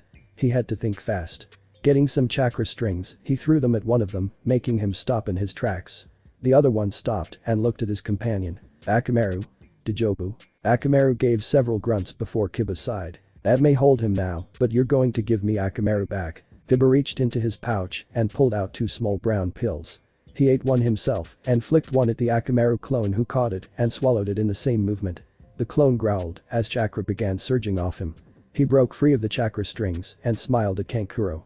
Kiba hunched over, a large purple ball in his hand. Let's try that new one, Akamaru. Let's go. Kiba hurled the smoke bomb at Kankuro and announced his jutsu. Datsuga. Both of them turned into gray cyclones as they ripped into the smoke cloud, causing general destruction. Once the smoke cleared, the puppet was lying on the ground in tatters and the real Kankuro was on the ground, trying desperately to get up but couldn't and fell to the ground. Kiba smiled. Nice work, Akamaru. Akamaru grunted and turned back into his regular form. Hei announced the winner. Shaosha. Inyazuka Kiba. Once Kiba got back up to the group, he received praise while Kankuro was carted off along with his puppet so the next match could begin. Hei coughed and the board scrolled through the last few names and in just over 2 seconds had chosen a pair. Aburam Shino vs Tenten. Both fighters came down and faced off, not saying a word. Hei made sure they were both ready, he gave the word to begin. 8th match. Hajime. Tenten jumped back and jumped into the air, launching several weapons at Shino who tried to jump out of the way, but the weapons struck true. Shino began falling to the ground until he burst into a group of bugs. Naruto smiled. Lushi Bunshin no Jutsu. Tenten looked around her and saw Shino behind her near the wall. She turned around, smiling at him before pulling out several weapons. Shino looked up at her. I would advise you to check your surroundings. Tenten looked around before she saw an entire army of bugs crawling at her from the opposite direction. Shino looked at her. Those are Kikai bugs. They will consume your chakra, rendering you unable to fight. If you attack me, the bugs will eat your chakra. If you go for them, I will attack you. What will you do? Tenten weighed her options. She really didn't want to have to use this yet, but it seemed like she had no choice. She reached into her ninja pouch and pulled out a pair of red scrolls. She placed them on the ground. I'll show you where Naruto got his inspiration from. Shino raised an eyebrow as Tenten formed a short set of hand seals before announcing her dot. Asashoryu. The arena exploded in smoke as a pair of dragons rose up through the air, majestically entwining before meeting near the roof of the arena. Tenten jumped up to the top and began palming the scrolls, obtaining weapons of every shape and size imaginable, and hurled them at Shino. Shino formed several hand seals of his own, holding his hands out in front of him. Lushi came no Jutsu. Bugs flew out from Shino's jacket sleeves and surrounded him with what seemed to be a black version of the Katen. The weapon struck it and bounced off, falling to the ground. When Shino sensed the weapon stop, he withdrew his bugs, seeing Tenten land on the ground. I'm not done yet. Tenten jumped up and pulled the weapons back to her via ninja wire and then flung them back at Shino, who again used them as she came. When Tenten landed, Shino appeared behind her with a kunai to her neck. Interestingly, however, this is checkmate. My bugs are far too close for you to try anything else and I have you in a submissive position. Tenten may be prideful, however, she knew when she was beaten. True, I give up. Shino relaxed and called his bugs back to him. Shasha. Aburam Shino. Both Shino and Tenten walked back up to their teams, getting nods of acknowledgement or a few words of praise. Hey coughed, catching their attention. The fighters for the 9th and final match please step up. Gaara used Shushin no Jutsu to get down to the arena while Zaku jumped down. They stood facing each other, waiting for the word. Hey brought his hand down and jumped back. 9th and final match. Hajime. Zaku smirked as he brought his one useful arm up. This will be enough to beat you. Gaara made no movements, so Zaku announced his dot. Zenkuro. The air blasted out of the hole in his hand and a huge cloud of dust washed over the part of the arena Gaara was in. Blew him to bits. Zaku was shocked when the dust cleared to reveal Gaara had not moved an inch, nor was he harmed. Zaku froze in fear while Gaara looked at him. Is that it? There isn't enough blood. Gaara sent a wave of sand at Zaku, who tried to dodge, but the sand caught him and wrapped him up in a cocoon. Tsubaku Kaiu. Shino, Kiba and Hinata knew what was coming next. They had observed Gaara use this combo on some hapless rain nin which ended up in the ninja, having his internals splattered all over the clearing. Before anyone could stop him, Gaara completed the dot. Tsubaku Sozo. Zaku gave one last scream as he was crushed by a huge amount of pressure, much to everyone's horror. The sand retreated back to his gourd as Hayate announced the winner. He had said killing was permitted, but he never expected someone to do it, and so heartlessly. Shaosha. Gaara. Gaara warped back to his teammates as Hayate called the winners down. The 8 people who earned the right to progress to the final test please come down. We will now announce the rules and date of the final test. All 8 of them came down and stood in a line in front of the assembled Chunins, Jounins, and the Hokage, who after a puff from his pipe got things going. Firstly, congratulations on earning the right to compete in the exams. Your main matches will be held in front of a large number of very powerful and influential people, as well as everyone else who wishes to attend, ninja and civilians alike.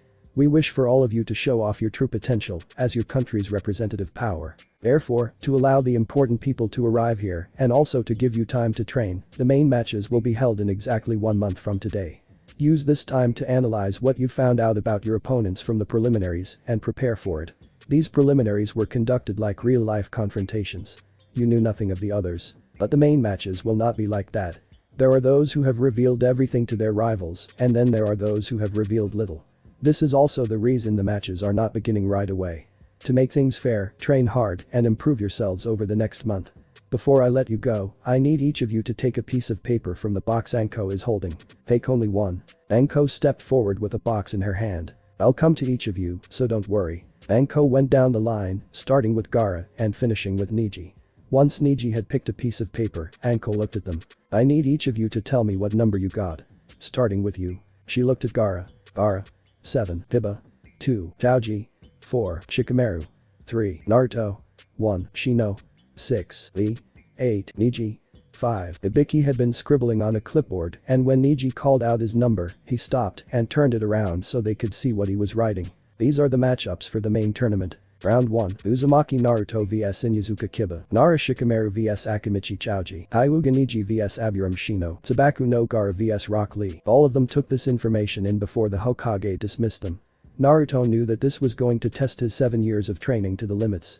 He needed some serious coaching. Back in Konoha, Naruto made a very careful list of things he wanted to study for the matches. However, the majority of them relied on outside help he was not guaranteed of getting. He came home to find Kakashi had left a note for him. Itado, I have heard rumors of Jiraiya being back in town. I would highly suggest seeking him out for training. He can usually be spotted around women's hot springs. Congratulations again on making it to the main matches. You're nice-in. Naruto's eyes lit up.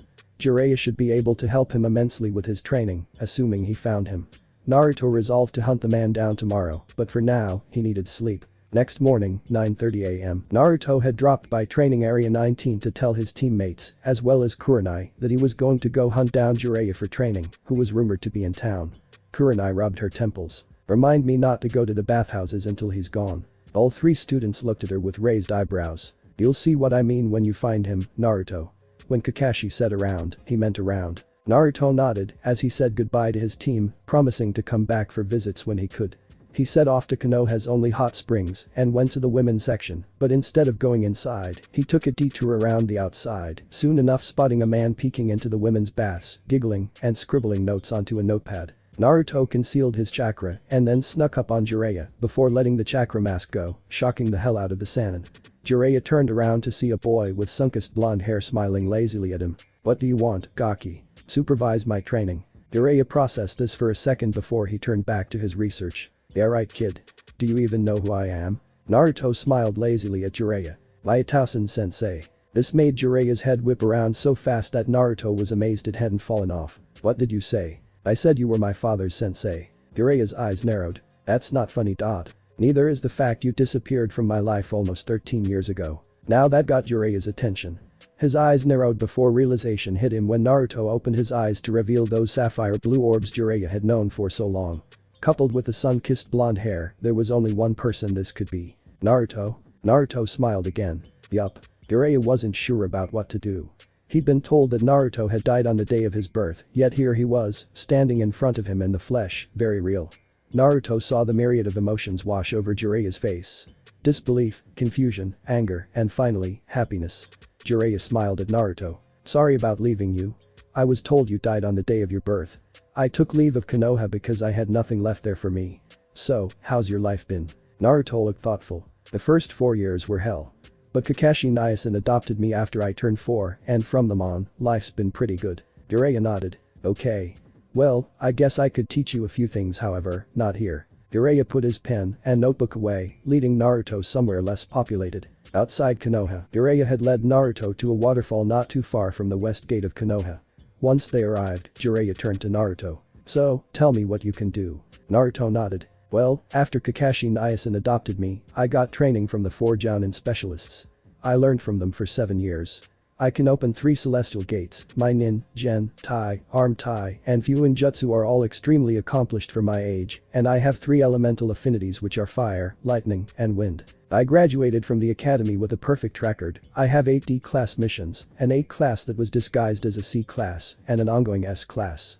The only thing I have no skill in is bloodline jutsus, but then again, I've never been taught one." Naruto became aware that Jiraiya's jaw was hanging down.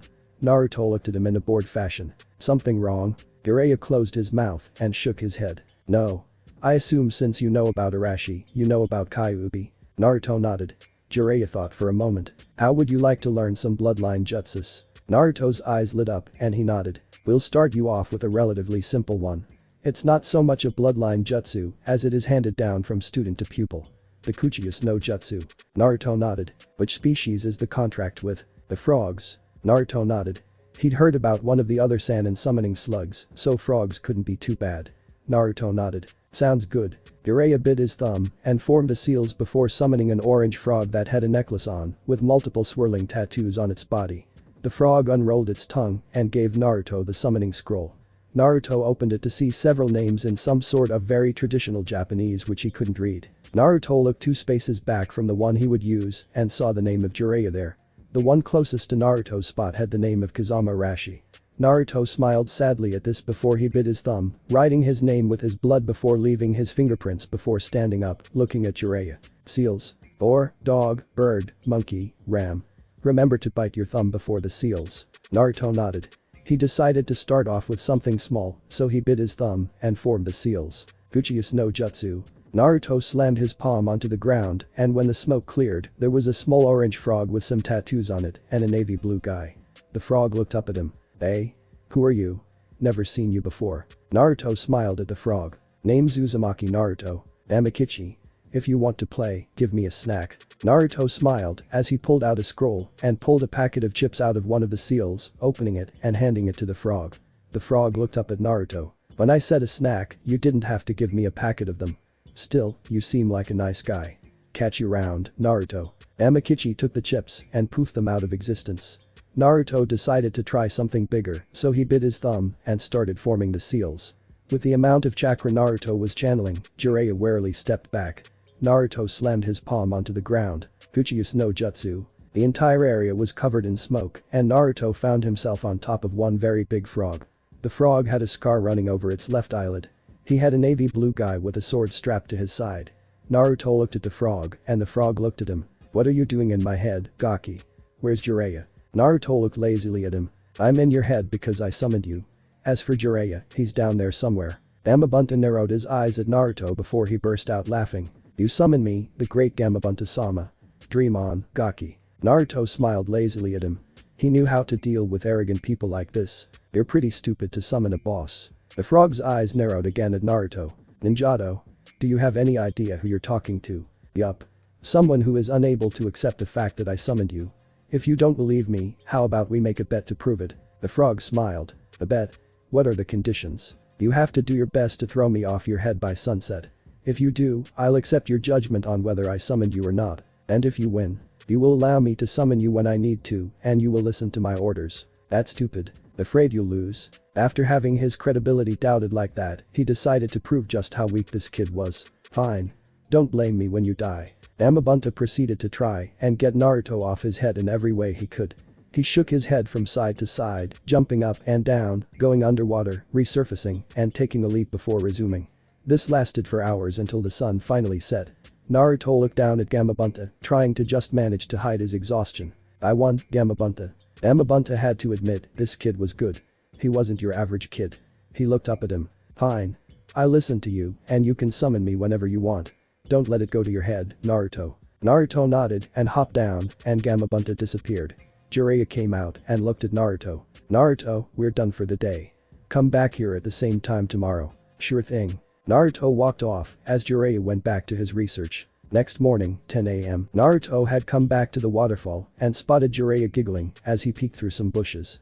Naruto looked at him. I know you're a super pervert, but why do you speak whenever you get the opportunity? Jiraiya turned around. It gives me inspiration for my stories. Naruto didn't like this. Not one bit. Stories? You wouldn't happen to be the author of. Naruto's question was answered when Jiraiya removed an all too familiar orange book from his clothes. Naruto's sweat dropped. I knew it. Jiraiya perked up at Naruto's reaction. Oh? Have you heard of this book? Naruto shook his head. Heard isn't the right word. My Niacin is always reading those damn things. Jiraiya let out a restrained perverted giggle at the reaction. Seems I'm getting pretty famous. Naruto watched as Jiraiya put the book away and put on his business face. Naruto, today I'm going to teach you something that was invented by Yondaime. The Rasengan. Naruto's eyebrows raised at this. Naruto had heard tales from Kakashi about the Rasengan. Jiraiya pulled out a water balloon from one of two large shopping bags that he had with him and filled it with water before holding it out in front of him. Okay, the first stage. Basically, you have to try and pop this balloon using only chakra.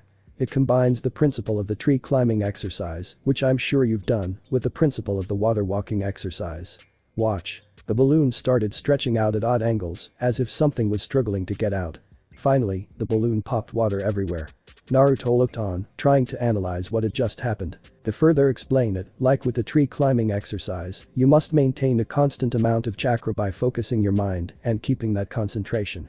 With the water walking exercise, you were taught to release a fixed amount of chakra continuously. So, to do the first step of the Rasengan training, you have to combine those two exercises by creating a continuous flow, and once you have released it, control it. Anyways, I'll leave you to figure out how to apply it. Good luck, Naruto. Jiraiya had given Naruto another filled water balloon and turned around when he heard the balloon pop. He stopped and slowly turned around to see that the balloon had indeed popped. Naruto smiled lazily. How long did Arashi take to make this again? Jiraiya didn't believe it. Naruto had just popped the balloon on the first try. Naruto looked at Jiraiya. The theory behind it is easy. I have very good chakra control. Adding several directions of chakra spin to the balloon isn't hard. Jiraiya nodded slowly as he pulled out a pair of rubber balls from the other bag. Jiraiya passed one to Naruto. For stage 2, you have to use 100% of your power to pop the rubber ball. Jiraiya demonstrated this as the rubber ball mutated hideously before exploding. Naruto raised an eyebrow. He held his ball and concentrated before the ball morphed hideously and then exploded, sending rocks and sand flying. Naruto smiled at Jiraiya, who was sweaty. This kid was scary. Jiraiya took out an empty water balloon and filled it up with air before sealing it. He threw it to Naruto and made another for himself. The third stage requires you to use all of the power from the second step and add the rotation from the first step. To successfully complete this level, you have to maintain the Rasengan without the balloon popping. Naruto nodded and concentrated. Jiraiya could sense that Naruto had formed the Rasengan and was maintaining it perfectly. Jiraiya felt ashamed. It had taken him 1.5 months to learn the Rasengan, and Naruto had learned all 3 steps in 3 goes. Naruto hadn't even broken a sweat. Naruto looked at Jiraiya. 3 years. I assume he spent the majority of that time doing something else. Jiraiya sighed. Arashi had only been inventing the Rasengan part-time during those 3 years, but he had definitely not done it on the first try. Jiraiya had expected this to take up a good chunk of the time between now and the main matches of the Chunin exams. Arashi, you created a genius, didn't you? Jiraiya was quickly running out of options. He decided to teach Naruto Swamp of the Underworld. Naruto, how do you think you can handle a Doton I invented? Naruto raised an eyebrow. I don't have much skill for Doton, but I can try. Jiraiya nodded. This should hold him off for a while. It's called Doton. Yomi Numa. Seals are boar and tiger. Give it a try. Naruto nodded and formed the two seals, announcing the dot. Doton. Yomi Numa. The ground in a 30-meter diameter area darkened in color before turning into a clay-brown colored liquid. Jiraiya smiled. It was going to be a long time until he mastered this one. Jiraiya watches over Naruto part of the day, spending the other part researching. By the end of the day, Naruto had extended the swamp to 50 meters in diameter. As the final rays of sunlight diffusing through the atmosphere's many layers, which is usually associated with the red of a sunset or sunrise, turned a deep crimson, Jiraiya got up. Naruto, I'm going to get some rest. Are you coming? Naruto looked up, sweating and panting. I'll stay at this for several more hours. Same time. Jiraiya nodded. Don't push yourself too hard. Naruto smiled lazily at Jiraiya. If I don't push myself to my limits, I can never improve. I'll see you tomorrow. Jiraiya nodded. He's even got your guts, Arashi. This kid's going to surpass even you. After another several hours which resulted in expanding the swamp by another few meters, Naruto noticed that the stars were out and the moon was hanging low in the sky. Naruto stretched and headed back to his apartment, dead tired from today's workout. When he got back, he had a short shower and crashed into bed. A week later, by the end of the following week, Naruto had increased the diameter of the swamp to several hundred meters and to a depth of about 100 meters. Jiraiya admitted Naruto had satisfactory mastery over the and started to teach him the basics of Yondame's modified Shushin no Jutsu. After several hours of explaining, Naruto tried it. He partially achieved it, however. Naruto was still partially disappearing with a regular burst of speed, but the barest flicker of yellow was seen when he activated and deactivated it. Naruto kept training for the rest of the day and well into the night after Jiraiya had left. By the end of the week, Naruto could do it to Jiraiya's satisfaction.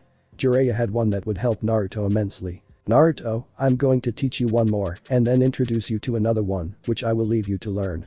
This is called Harijizu. The reason I'm teaching you this is because your hair is long enough for it.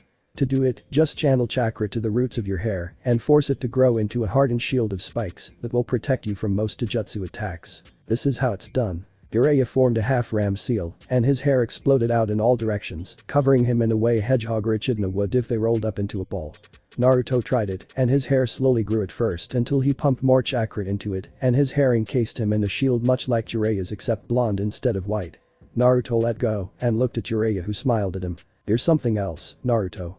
I don't have the implements here to teach you the final. Meet here tomorrow one last time and I'll give you something that enables your dad to do the Hiraishin.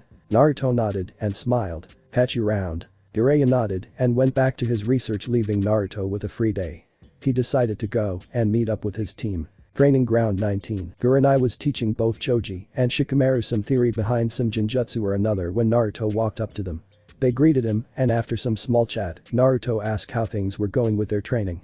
Shikamaru looked up at the clouds. It's troublesome, but I'm starting to learn a few genjutsu as well as another Nara clan. Naruto nodded. Choji smiled at Naruto. I'm really not that good with genjutsu, but I'm learning the next Akimichi clan. Naruto nodded as Kurenai looked at him. So, what have you learned from Jiraiya, Naruto? Naruto smiled at her. The only area I had nothing in. Bloodline. All three of their eyes widened. Naruto explained. I've signed a summon contract that both Jiraiya and my dad signed. I've also learned two that my dad created and another two Jiraiya created. Tomorrow, I'm to learn that I earned my dad his name as the yellow flash of Konoha. At the last part, their eyes widened considerably. Duration. Naruto nodded. I won't have it ready in time for the exam though. Shikamaru sighed. Mendakuse, despite the fact that in the upcoming exam we're opponents, I still think you're friends before that. I need to speak to Nyasen though, so I'll catch you round. They waved goodbye to Naruto as he left the training field and headed to his apartment. Naruto's apartment. Naruto got home to see Kakashi snoozing in the chair. When Kakashi heard the door open, he looked up. Hey Naruto. You're back early. Naruto shrugged. Jiraiya's not going to teach me anything until tomorrow. Kakashi nodded. So, want some help?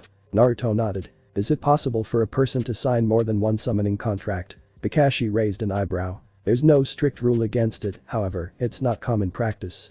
I take it you signed the contract with the Toads. Naruto nodded. Well, I have no qualms about letting you sign the K9 contract, however, it's up to them to accept you. Naruto nodded as Kakashi led Naruto outside to the enclosed garden of the apartments, which was really nothing more than a square patch of lawn.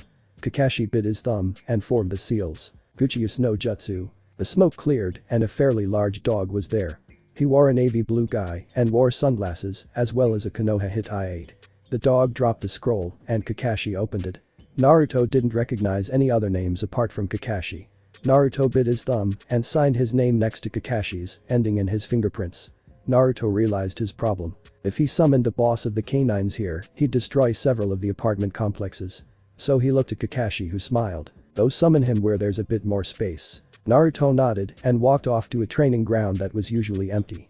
Today was no different, so he went into the center and bit his thumb, molded a massive amount of chakra and slammed his palm onto the ground. Uchiha no Jutsu. After the smoke cleared, Naruto was looking into the eyes of a rather large wolf with gray fur that had a hint of blue in it. The wolf looked at him. Who are you? You better have a good explanation as to why you're in my head. Naruto smiled in his lazy fashion. I summoned you. The wolf narrowed its eyes. It grinned before letting loose a barking laugh. You summoned me? Do you expect me to believe that? Naruto's sweat dropped. Were all summoned bosses like this? He decided to show this boss just who he was dealing with. I'll prove I summoned you. Naruto jumped off the wolf's head and bit his thumb, forming the seals. Uchiha no Jutsu. A huge cloud of smoke wrapped around the new figure before revealing Gamabunta. The two summoned bosses stared at each other. Naruto smiled at the wolf, however, he was almost completely exhausted from chakra. Summoning two summoned bosses was not a feat to be sneezed at. The wolf looked at Gamabunta. The Sashiburi Dana, Gamabunta. Indeed it has, Fenrir. Almost 200 years. Let me guess, Naruto summoned me to prove he summoned you. Fenrir smiled in that feral manner that all canines did. I know who summoned me, I just wanted to see if this was worthy of summoning me. At that point, Naruto fell to his knees, panting and sweating. Fenrir looked at Naruto. I'm amazed a human his age can summon two summoned bosses at all, let alone not dying from complete chakra exhaustion. Listen Naruto, canines pride themselves on their loyalty. Remember that. As you humans say, scratch my back and I'll scratch yours. I let you summon my pack for now, but until you prove your loyalty, you may not summon me, are we clear? If you do, your signature of the K9 contract is void. Naruto nodded. Sure thing. Fenrir poofed out of existence, leaving Naruto with Gamabunta. Gamabunta looked up at Naruto. I'm getting out of here. The kids are waiting for me back home. Naruto nodded and jumped down as Gamabunta raised a webbed hand. Ja. Gamabunta disappeared as Naruto collapsed, panting. Little did Naruto know that there was a very livid Uchiha staring at him from the edge of the training field. Where does Naruto get so much power? Naruto lay there, recovering his chakra for the better part of the day. At about nightfall, Naruto got up and headed home. He really needed to prove his loyalty to the canines. He didn't know when he might need Fenrir's help. Naruto opened the door to see Kakashi smiling at him. I'm sure most of the Jounins of Konoha felt that Naruto. No wonder you look like that. I suggest taking it easy for a while. Naruto nodded as he made himself a cup of instant ramen, too tired to make anything fancy. Once he'd eaten it with Kakashi eating his miso soup, Naruto excused himself and took a shower before throwing his clothes into the laundry basket in his room and hitting the sack. 2 weeks and 4 days later, it was the day of the Chunin main matches. There were a few clouds in the sky, apart from that, it was a perfect day. Everyone was living the hype usually associated with such a big tournament. People specifically wanted to see how both years' top rookies would do, namely Hyuga Neji and Uzumaki Naruto. People still had some reservations about Naruto, but they would see what he was capable of before passing their final judgment. The examinees walked in through the large gate at ground level and stood facing the stands of people which were packed to capacity. Everyone's favorite Chunin Jounin, Shiranui Genma stood facing the examinees. You guys are the reason everyone has gathered. Like with the preliminaries, the rules are the same, even if the terrain is different. You will fight each other until one gives up, is unable to fight or dies. Remember, if I decide to stop the match, you will listen to me. They nodded as the Hokage welcomed the crowd. Welcome ladies and gentlemen to the first biannual Chunin exam finals. We will now begin the main matches between the finalists. Please enjoy the show. Genma turned back to the Chunin hopefuls. First match was between Uzumaki Naruto and Inyazuka Kiba. The rest of you, go up to the waiting room until it's your turn. The other 6 left the arena for the waiting room. Kiba smiled at Naruto. It's been a while since we went against each other in anything but a friendly spar, eh Naruto? Naruto smiled. Yup. Genma made the announcement. Then, first match, Hajime. The crowd roared their approval as the two competitors stood stone still, gauging each other's reactions. After a full minute of tension-filled silence, Kiba smirked and hurled 4 kunai at Naruto, who dodged to the left, letting them impact the wall. Kiba formed a ram seal and used one of his clan Ojun Inpu. Shikyaku no Jutsu. Kiba's fingernails extended as his chakra morphed his body. Kiba disappeared in a blur of speed and reappeared next to Naruto, engaging in a ferocious taijutsu match. Naruto noticed Kiba's speed had improved dramatically, and Naruto had to block about half the punches and kicks while he dodged the rest. The crowd was captivated as Naruto danced through the air, avoiding Kiba's blows and blocking the ones he couldn't. Kiba knew that by himself he wasn't going to get anywhere with this, so he disappeared and reappeared next to Akamaru. Akamaru. The dog barked and jumped onto Kiba's back before transforming into a clone of Kiba. Juijin Bunshin. Both of them charged in, reappearing in front of and behind Naruto. Naruto saw his predicament. Blocking one of Kiba's blows was hard enough. 2 would be impossible. Before either of them could land a punch, Naruto formed a single-hand seal. Page Bunshin no Jutsu. A lot of the crowd's eyes widened as a perfect copy of Naruto appeared beside him and took on Akamaru, while the real Naruto took on Kiba. Naruto was trying to slowly separate the pair, as together, they were a force to be reckoned with. The 4 fighters on the field continued to exchange blows until Akamaru got lucky and punched the clone in the stomach through a hole in the clone's defenses, dispelling it. Akamaru went back to help his master with the real Naruto. Naruto saw his predicament, and just as they were about to land a blow on him, he turned into a flash of yellow light and just vanished. Both Kiba and Akamaru stumbled before gaining their footing to see Naruto reappear with the same yellow flash at the other end of the field. Everyone just stared. Murmurs of hiration and yellow flash could be heard throughout the audience.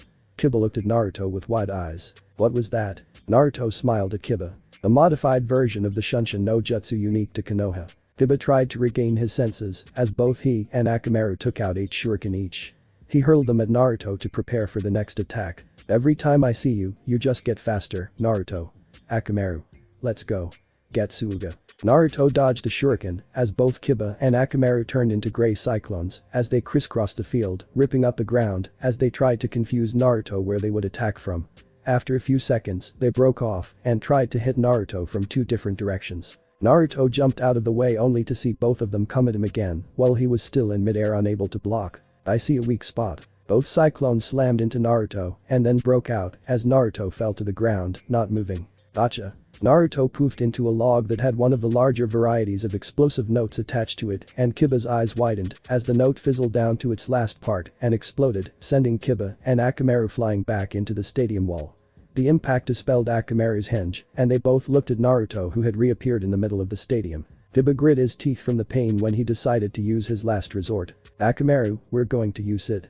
Let's go. Akamaru got up and Kiba charged at Naruto and grabbed onto his arm before Naruto had the chance to move. Now, Akamaru. Akamaru jumped into the air and spun, urinating all over the area as Naruto narrowed his eyes. Dogs urinated on things to mark them. Naruto used another kawarimi to replace himself with a log, but still got hit with a small amount of urine. Dynamic marking. Seiko. Now Akamaru. Jinju Kambi Henge. Satoru. Both Akamaru and Kiba were surrounded by a cloud of smoke which cleared to reveal a massive white wolf with 2 heads. The wolf had crimson eyes and was salivating like mad. Both heads looked at Naruto and let the hint of a smile touch their lips. Naruto smiled as he did the 2-hand seals for a dot. We won't let you. Naruto slammed his palms onto the ground as the white wolf ran at Naruto. Oten. Yomi Noma. The ground of the entire stadium turned into a sea of acha red liquid which was like glue. It stopped the double-headed wolf in its tracks as it began sinking. Ah, what is this? Naruto stood up. It's a Doten Jutsu. This swamp is about 100 meters deep. The more you struggle, the faster you sink. The wolf smiled. By quicksand, huh? But did you count on this? Garoga. The wolf began spinning and sending the red liquid everywhere as it turned into a white and blue tornado. Naruto narrowed his eyes, realizing there was only one option left. He muttered Kai, returning the ground to its original state and bit his thumb and formed the seals. Fuchius no Jutsu. The smoke cleared to reveal a mainly gray frog with an orange back slightly larger than the wolf that wore a green guy and had a very long katana strapped to its back. The frog saw the danger as it pulled the blade off its back and met the attack. The tornado kept going, pushing the frog towards the wall. The wolf jumped back and prepared for another go. If the frog hit the wall, it was over, so Naruto looked at the frog when an idea struck him. Can you give me a short burst of oil? The frog nodded and his cheeks puffed up and Naruto formed two hand seals. Pain. Kaiwakyoku Gakakyu no Jutsu. Naruto's fireball hit the oil and the arena exploded into flames as the crowd winced at the massive amount of heat the fireball generated, even from their seats. The fireball lasted all of 3 seconds as it washed over the wolf, doing just enough damage to dispel the henge and leave both of them on the ground, suffering from exhaustion, but only minor burns that were easily treatable. Naruto thanked the toad as it left. Naruto walked up to Kiba, who smirked at Naruto. That was clever. I didn't expect you to use any of those, especially not that last one. So, how do I rate? Naruto smiled. Kiba, that was a great match. You forced me to reveal 3 new things in the first match. I didn't make the fireball last long enough to permanently damage you, as I know when I have to use terminal force. And a match with a close friend, no matter how serious it is not the time to use that sort of power. I expect your family to be proud of you. I am. Good work, my friend. Kiba smiled at the recognition as he passed out. Genma smirked. Shosha, Uzumaki Naruto. The crowd went wild as Naruto walked up to the contestants box where he got pats on the back from Choji and Shikamaru, a nod from Shino and Niji, and an explosion of youth comment from Lee. Naruto noticed Gaara had a rather manic expression on his face, one of a person who was just restraining himself from lashing out. The rookies and their Jounin instructors were not only amazed at Naruto's power, but also in his sense of judgment he showed when dealing with Kiba's very damaging attack. Kurenai was most impressed with Naruto. Naruto, you're growing up so fast, so mature at such a young age, you really are something else. When the crowd settled down, Genma announced the next match. Second match contestants come down. Shikamaru and Choji went down to the arena and looked at each other. Choji smiled warmly at his teammate. Come on, Shikamaru. Gambit. Same to you, Choji. Second match was between Nara Shikamaru and Akimichi Choji. Hajime. Choji started off as he formed a seal and used a trademark family dot. Aika no Jutsu. Choji pulled his limbs and headed in, letting out plumes of chakra as he announced the next part of the combo. Nikkuden Sensha. Choji flew up into the air and began spinning. Shikamaru looked scared as Choji came rolling at him with his favorite mantra. Roll, roll, roll, roll, roll, roll, roll. Shikamaru leapt out of the way and into the trees nearby as Choji rolled past him, clearly enjoying himself. Shikamaru sighed. Mendakuse. Choji came straight back at the tree and Shikamaru dodged as Choji snapped the tree like a twig. Shikamaru saw his chance as he landed. Hajime no Jutsu. Shikamaru's shadow stretched out and caught Choji, who stopped spinning. Shikamaru smirked. Knowing you, Choji, you wouldn't let me catch you like that unless you had a reason. Choji smirked as he returned to normal size. Choji had found that Nara's Kajime no Jutsu may stop your body's movements, but it did not stop you from channeling chakra. Choji was surrounded by a wave of chakra which concentrated around his arm as he announced his dot. Yuban Baika no Jutsu Kombi. Shikamaru lost control of his Kajimane from the rather large aura of power coming off Choji, while his right arm and hand grew to a disproportionate size, bringing the appendage around in a fast sweep of the area. Viewed. Shikamaru jumped above the sweep and Choji returned his arm to normal while he started the next part of the combo. Hagi. Choji brought his right leg up and it grew in size as he brought it down on Shikamaru's prone airborne form. Shikamaru's eyes widened as he realized he was about to be flattened. Since he wasn't on the ground, Shikamaru couldn't use his clan, so he performed a Kawarimi with a branch from the tree Choji had destroyed. The thick branch was shattered to splinters as Choji withdrew his leg. Choji jumped out of the way as he felt Shikamaru's shadow racing up behind him. Choji hopped and skipped with agility that belied his size as the shadow tendril chased after him. Choji noticed that Shikamaru wouldn't be able to extend his shadow much further and after one last jump, the tendril stopped. Shikamaru sighed as he withdrew his shadow and put his hands together in his thinking pose. Choji used this time to pull out a scroll and procure a bag of chips, which he hurriedly ate to regain his chakra and pulled out a special Akimichi food pill, increasing his chakra capacity temporarily. Shikamaru finished his thinking and gave Choji his Shogi face. Choji smiled. Are we going to get serious now, Shikamaru? Yeah. Choji smiled as he prepared his news by releasing a massive wave of chakra that surrounded him in a blue shell and announced his dot. Taobaika no Jutsu. Shikamaru's sweat dropped, as did the majority of the audience, as Choji grew absurdly huge and pulled out a scroll that was not one Naruto had given him, procuring a rather large wooden pole from it. Choji flipped the scroll back up and put it away before he proceeded to use the pole to slam it onto the ground when Shikamaru was. Shikamaru had not expected this and he hurried to amend his plans. Shikamaru continued dodging Choji's attacks before he had an idea. Shikamaru dodged the latest attack and jumped onto the pole before using chakra to make sure he stuck to it. Taoji's eyes widened in surprise as he tried to shake Shikamaru off it, which he almost succeeded in doing, as Shikamaru slapped a number of explosive notes to it and jumped clear as Taoji brought the weapon around for a final swing. During this time, Taoji was aware that Shikamaru had placed something on his ankles and looked down to see several explosive notes and stopped the pole above his head. Shikamaru chuckled. "My clan is useless against you in this state. However, in exchange for size and power, you sacrifice a great deal of agility. Well, you brought it around for the final swing. It gave me several seconds to attach explosive notes to your ankles. You would have killed me and I would have killed you. Good match, Taoji." Taoji smiled as he returned to regular size and Shikamaru defused the notes. Genma smiled. This match ended in a tie. No one progressed to round 2 from this match. The group cheered and applauded the pair as they left the battlefield. Up in the stands, Kakashi turned to Kurenai. "All your students are progressing rapidly.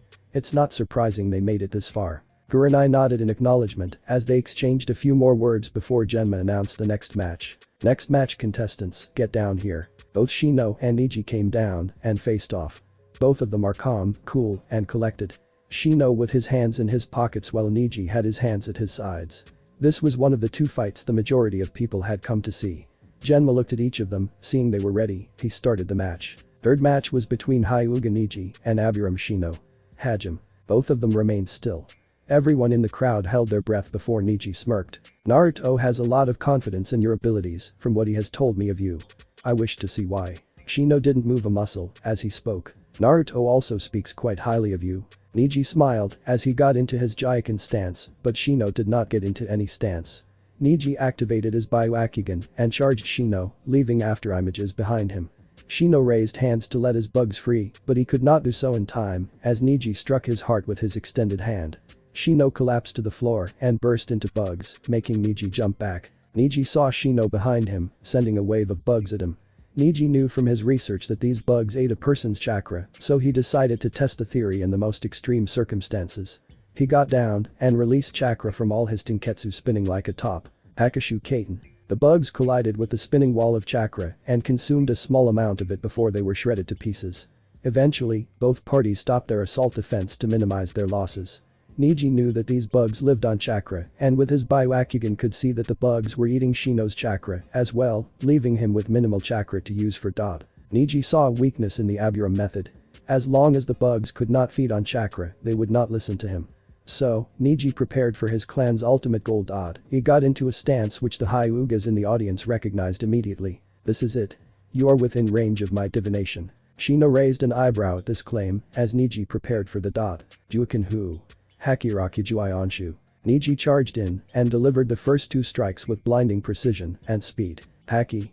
Nishu. Shino stumbled back as Niji danced acrobatically, delivering the next 2.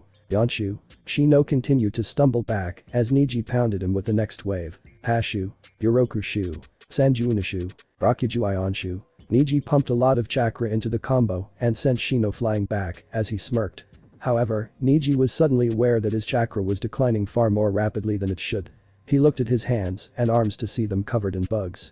He also saw that from his legs came a trail of bugs that led to a small mound in the arena. Niji gasped. "When did you?" Shino got to his hands and knees, obviously in a lot of pain, as he answered. "Each time you sealed it, I placed a large number of bugs onto your fingers. My clan not only has control over the bugs within us, but also bugs in the area that we have communicated with before. I came here for the past month almost every day to communicate and form a treaty with the nest of Kikai bugs living here. As long as they have some chakra to eat, whether it is my own or my opponent's, they will do as I ask them. Both of our clan techniques are ill-suited for each other. We both rely on chakra. Both of our clans concentrate on stopping the opponent's chakra flow. The best we could have hoped for was a tie, which is what happened." Niji fell to his knees as his chakra dropped to dangerously low levels. Shino continued panting as they both dropped to the ground, unconscious. Genma observed them before announcing the result. Neither opponent is able to fight. No one progresses from this round. Despite the result, the audience was content. Genma called the last contestants of the first round forward. Ara used Suna Shushin to get to the arena while Rock Lee jumped over the railing. Rock Lee got into his Gauken style while Gaara stood motionless. Genma started it off. Fourth and final match of round 1 between Rock Lee and Sabaku no Gaara. Hajime. Lee's eyes widened as he caught the cork of Gaara's gourd which Gaara had flung projected at him very discreetly. Please don't be too hasty. Lee crushed the cork and dropped it to the ground as he charged forward and launched into a taijutsu assault. Gaara's sand rose to protect him and Gaara never moved. After several more kicks and punches, Lee leapt into the air and launched several shuriken at Gaara, whose sand caught it and turned into a Tsunabunshin. Tsunabunshin threw them back at Lee and Lee threw 2 more to cancel the attacks. Lee ran in and tried several more attacks before he confirmed his suspicions. He would not be able to land a hit at this speed. Lee looked up into the crowd and saw Guy, who nodded. Lee smiled and jumped backwards before reaching into his orange leg warmers and pulled out weights. Naruto smiled. The looks on everyone's faces would be priceless. Lee held the weights up, displaying each weight had the kanji for guts on it. Yosh. I can move much easier now. Lee dropped the weights and the section of the arena around Lee was surrounded in a cloud of smoke as the weights hit the ground. Naruto saw everyone's expression and laughed. He only wished he had his camera here with him.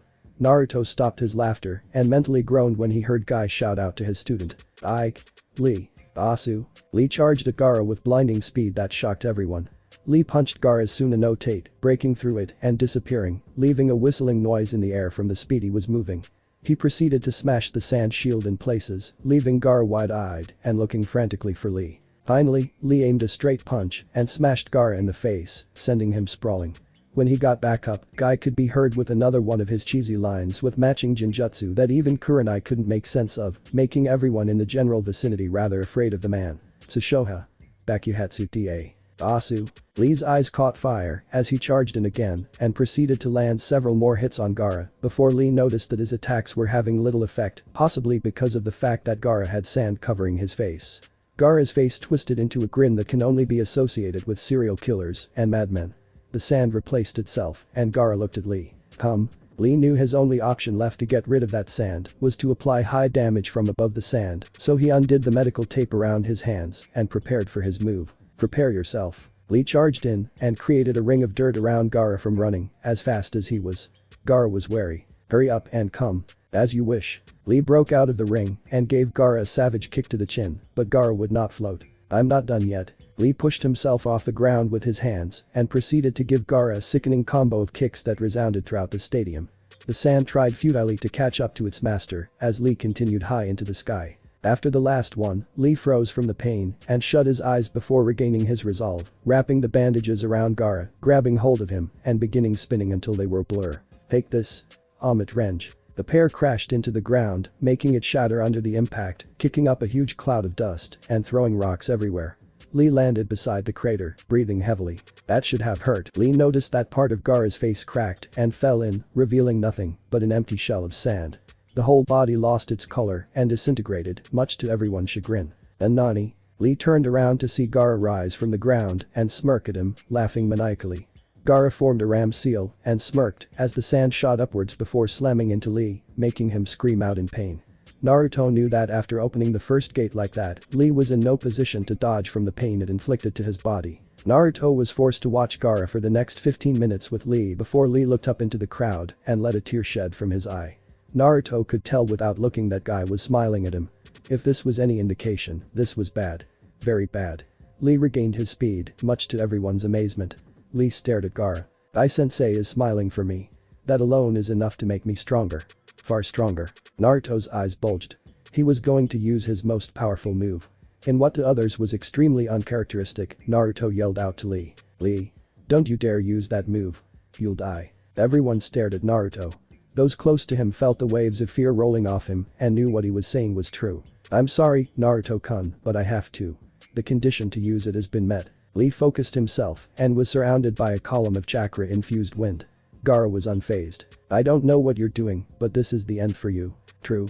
Either way, this move will decide everything. Gaara straightened and his hair began to rustle from the amount of wind Lee's chakra was displacing. Naruto-kun, I cannot be the only one who loses here. Guy-sensei, please acknowledge this. Now is the time. The rocks on the ground began lifting into the air and breaking as Lee concentrated further. Naruto saw that Lee's body was undergoing the transformation of the second gate, the energy gate. His body was turning red. Chakra began surging off Lee uncontrollably as he revealed himself in all his glory. Pupilless wide eyes, hair standing on end, and red skin. To abide by and protect my way of the ninja. The third gate, the life gate Kai. Lee began growling as his body was covered by a green aura and the chakra wind surrounding him turned blood red, while regular blue chakra surrounded him in a double helix shape. Lee squatted as he opened the next gate. Now, for the fourth gate, the wound gate. Kai. Lee was now screaming an unearthly scream as his body pulsed with power. He ducked and then charged at Gaara, ripping the ground up from under him as he kicked Gaara, and the stadium was covered in dust, which cleared to reveal Gaara flying up into the air with Lee nowhere to be seen. Naruto focused chakra to his eyes to assist them in seeing Lee's movements, as a lot of Chunins and Jounins in the audience were doing. The armor of sand again.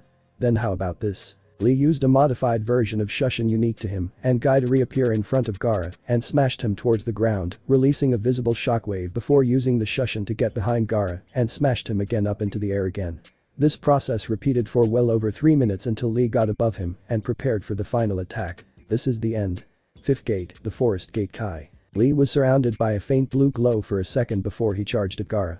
Gaara tried to block, but Lee used the Shushin one more time to get under Gaara's gourd and punch him in the stomach, sending him to the ground, but caught him from the bandages he had wrapped around his waist to pull him back up. Take this.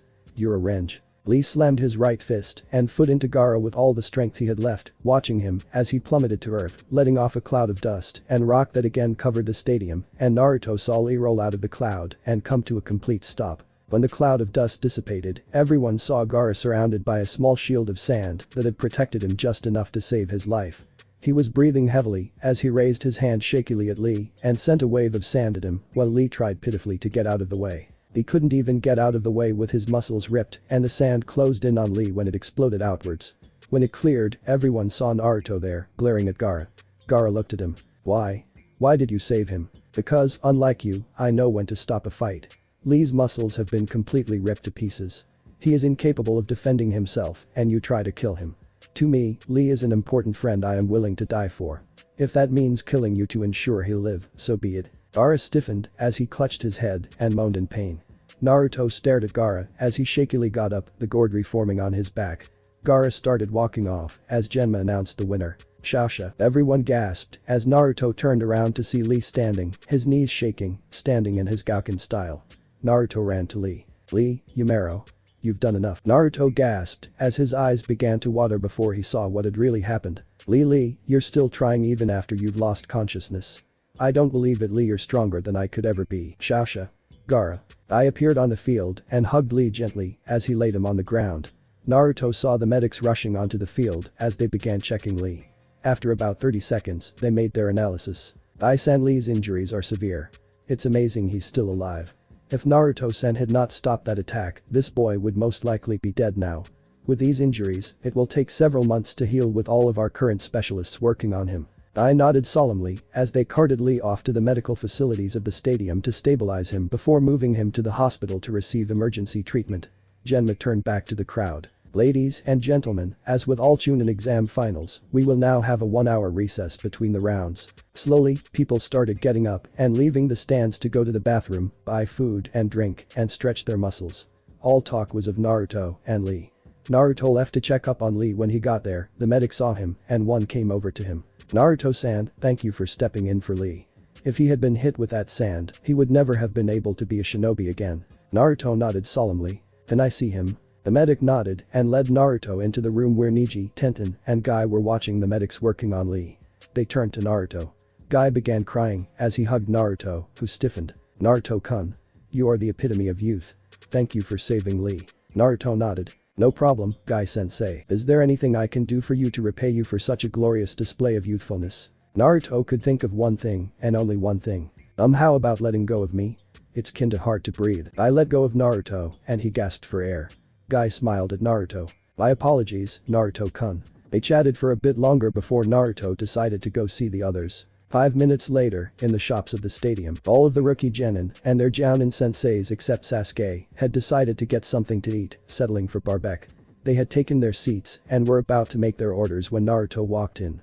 Kiba called out to him. Oi, Naruto. Over here. All conversation in the store stopped as they turned to see Naruto walking over to the long table and took a seat next to Kurenai. Hey guys. Ino looked at Naruto in awe. Naruto, what was that last move in your match? I've never seen anything like it. Naruto smiled at her as he made his order and explained. I knew that ninja frogs of a certain rank and above are able to produce oil, so I decided to use a kaiten. Kikaku no Jutsu in tandem with the oil to make a giant fireball and tried and knock Kiba and Akamaru out of their henge, but not damage them enough to seriously hurt them. Kiba laughed. So you invented that on the spot? Naruto shrugged. Invented is probably not the right word. I think rediscovered is better. Considering all of the names I saw on the scroll of the frog contract, I'd be amazed if one of them hadn't done something similar before. Kiba smiled. There's something else, Naruto. I'm not surprised I lost. Don't put yourself down, Kiba. As I said, the fact that you forced me reveal 3 of the 5 I learned during the last month says you're good. If I hadn't learned those, I wouldn't be surprised if I had lost. When you used the Garoga, you seemed to be spinning faster than your regular Gatsuuga. Is that why you marked me with Akamaru? Because you were spinning too fast to see? Kiba's eyes widened. Yeah. So, what did you think of it? Naruto smiled. To tell you the truth, I was scared witless when I saw you spinning at me. If you had hit me, no matter how good I was, I would have been dead. It must take a great deal of chakra to maintain that form and maintain the spin. As a last resort, I'd say it's like Lee's your revenge. Use up a massive amount of chakra and after it, you won't be able to fight. Use it wisely, Kiba. Kiba nodded at the breakdown of the and Naruto's advice, taking it to heart. At the mention of Lee, Shikamaru's eyes narrowed. How is he? Naruto turned serious. The doctors say if I hadn't jumped down there, he'd be dead now. Lee's muscles have been completely torn to shreds and his bones have suffered minute fractures. With all of the nurses and doctors helping him, he should recover in about 3 or 4 months. That's why I didn't want him to use that dot. When Guy was teaching it to Lee and explained the effects, he offered to teach it to me, but I declined. I wouldn't be willing to go that far to defeat an enemy. After seeing how Gaara survived it, I'm glad I didn't. A player who obtains a Pyrrhic victory cannot move their piece forward. Lee unfortunately never realized that until now. Luckily, he'll get the chance to learn from that lesson. Shikamaru nodded. The meat for their orders arrived and was placed in front of them as they took several pieces of meat and placed them on the multiple cooking racks that covered a barbecue that was attached to the underside of the table. After their meat had cooked, they picked it up and ate it, placing more meat on the cooker as they continued chatting. After about 35 minutes, a message played over the loudspeaker. The next round matches will begin in 10 minutes. Will all competitors please report back to the waiting box? Thank you. Naruto polished off the last piece of meat and sighed in contentment. Most of them were staring at the speed with which Naruto ate. He never even lowered his mask for long enough for them to see his face. He noticed them staring at him and smiled. I learned from the best. Niacin can polish off a large bowl of ramen in less than 3 seconds. Pieces of meat like this are no problem for me. Everyone's sweat dropped as Naruto smiled. One day, I'll show you guys my face. Not yet though. They nodded as they paid for their own meals and left. Naruto separated from the rest of them and headed towards the members' entrance, his friends wishing him luck. Once he got there, he saw Gaara was already there. There was only one match left. Uzumaki Naruto vs Ibaku no Gaara. Naruto, Gaara, you two are up. They both went down to the arena and stood facing each other. Finals, Uzumaki Naruto vs Ibaku no Gaara. Hajime. Genma jumped back as Naruto glared at Gaara. That was a cowardly thing you did before. Didn't you feel any remorse whatsoever? No. The reason for my existence is to kill everyone in the world besides me. Well, there are people in the world to let me feel that the world is wonderful. Naruto sighed. This guy was one nutcase. That love symbol on your forehead is rather ironic, isn't it? What exactly do you love, apart from killing people? I love only myself and fight only for myself. That is what makes me so powerful. That kind of loneliness is what makes you strong. Naruto smiled lazily at him. You're not the type of guy to see the truth unless I beat it into you. Try me, Uzumaki Naruto. With pleasure. Naruto used his modified version of Shushin to slug Gaara in the face, sending him flying into the wall of the stadium. Gaara, I know that I will have to show you that I have never shown people before. You are indeed strong, but not because of loneliness. You are strong because of what you are. Gaara's eyes widened. Naruto was going to call him a monster. You are strong because you are the container for a greater demon. It took a while to figure out what that demonic chakra was, and I finally identified it if you fought against Lee. You're the container for the Ichibi no Shukaku. It's a sad fate, one that the containers get no say in. However, if you truly want to become strong, use the demon's destructive powers to defend your friends. That way, it shows you have more willpower than the demon you contain, instead of murdering everyone left, right, and center. Shut up. Gaara was clutching his head and screaming in agony as the Suna no Yoroi started cracking, and Gaara shook his head from side to side until his gourd started cracking and formed some sort of veiny appendage that grew over his right hand and right side of his face. "You're my prey." Gaara extended his modified hand and tried to crush Naruto, who jumped out of the way. Gaara proceeded to wreak havoc as he laughed maniacally. "Are you scared of me, Uzumaki Naruto? Do you fear my existence? Show me this true power you speak of. Confirm it. Confirm your existence. Attack me." "As you wish." Naruto held out his right hand and the chakra condensed into it, forming a sphere that looked like a miniature typhoon. There was a collective murmur in the crowd as Naruto announced the name of the dot. Rasengan. Naruto charged at Gaara and Gaara charged at him. Naruto aimed the Rasengan at Gaara's chest as it impacted, and Naruto let the Rasengan grow in size by releasing a little bit of control over its form. Gaara screamed in agony as the Rasengan surrounded him in a sphere of white light that took him to the far wall, ripping up the ground in its path before it exploded against the wall. This Gaara is the kind of power that will make you strong. The kind of power that you use to protect your friends. Gaara started laughing as he got up, the severely damaged area of his stomach regenerating so fast it was visible. "I see. This is the kind of pain that makes me feel alive. You are truly interesting, Uzumaki Naruto. By killing you, I can get an even stronger sensation of life." Naruto narrowed his eyes as Gaara completed the transformation and glared at Naruto. Naruto bit his thumb and formed the seals as he concentrated on which animal he wanted to bring out. Fuchius no Jutsu. A cloud of smoke about twice the size of a human appeared, and from it was something that looked to be half dog, half wolf. The canine looked up at him. "So, you're that new kid. What do you want?" Naruto pointed to Gaara and the canine's eyes narrowed. "Is that Shukaku? His container? I see. Well, let's move, pup." The canine charged at Gaara, who extended his hand far too fast for either of them to see as Naruto was knocked off his summon and the summon was slammed up against the wall while Gaara separated his hand from his arm, regrowing it. "Show me, Uzumaki Naruto. Show me you are willing to die for your friends. If you don't defeat me, the sand holding that canine will slowly crush him to death. Are you fearless enough to save him?" Naruto disappeared and reappeared next to the canine before forming a single hand seal, muttering Kai while Gaara charged at him. "You don't have time for that." Naruto roared as he punched the hand of sand, sending the sand everywhere. When the smoke cleared, Naruto had freed the canine and the last of the sand on the wall was dropping to the ground. "Are you alright?" "Yeah, fine." Naruto looked up to see Gaara going for the canine again as Naruto shoved it out of the way and took the hit himself, flying back and creating a crater in the arena wall. Naruto slowly got up while the canine came over to him. "You should be worrying about yourself, pup. So thanks for your help." The canine nodded as Gaara charged him. "Good luck." The canine poofed and Naruto jumped out of the way to avoid being nailed. "I've got to think of something." Naruto had one last option as he pulled out two scrolls while dodging another of Gaara's swipes. Gaara recognized it immediately, as did the other people who had been present in the prelims. However, they did not know it was a modified version. Naruto landed and formed three hand seals before announcing his dot. "Ninpu Kuchius. Fubuki no Kunai." Everyone's eyes widened at the name and the arena exploded into smoke. Two pillars of smoke rose. They were not green and black like last time, this time they were red and blue. Naruto jumped up into the middle of the double helix of the scrolls and began palming the scrolls and hurling kunai at Gaara, who smiled and blocked them with his sand arms. After Naruto had finished, Gaara laughed. "Did you really hope an attack like that would work?" Naruto smiled. "Yup. Now for the last part of it. Daibakuha." Everyone's eyes widened as the entire arena flashed before letting off an almighty explosion that the whole of Konoha felt. Once it settled, they saw that Gaara was on the ground, panting. He was completely soaked in blood and he had lost his sand body. Gaara tried to get up but couldn't as he was aware of Naruto walking over to him. Gaara's eyes widened in fear. "Don't come close to me. The pain of being alone is completely out of this world, isn't it?" Naruto collapsed to his knees in front of Gaara and began panting. Gaara's eyes widened. "That pain of being unwanted, of being despised, I've felt it too, however, people saved me from that cold hell and accepted me. If you dare harm them, I will kill you. I fight for those I love and cherish, not for myself. That's what makes one strong, Gaara. Fighting for those important to you. A ninja's true power isn't brought out until the lives of those that mean the most to them are put in jeopardy.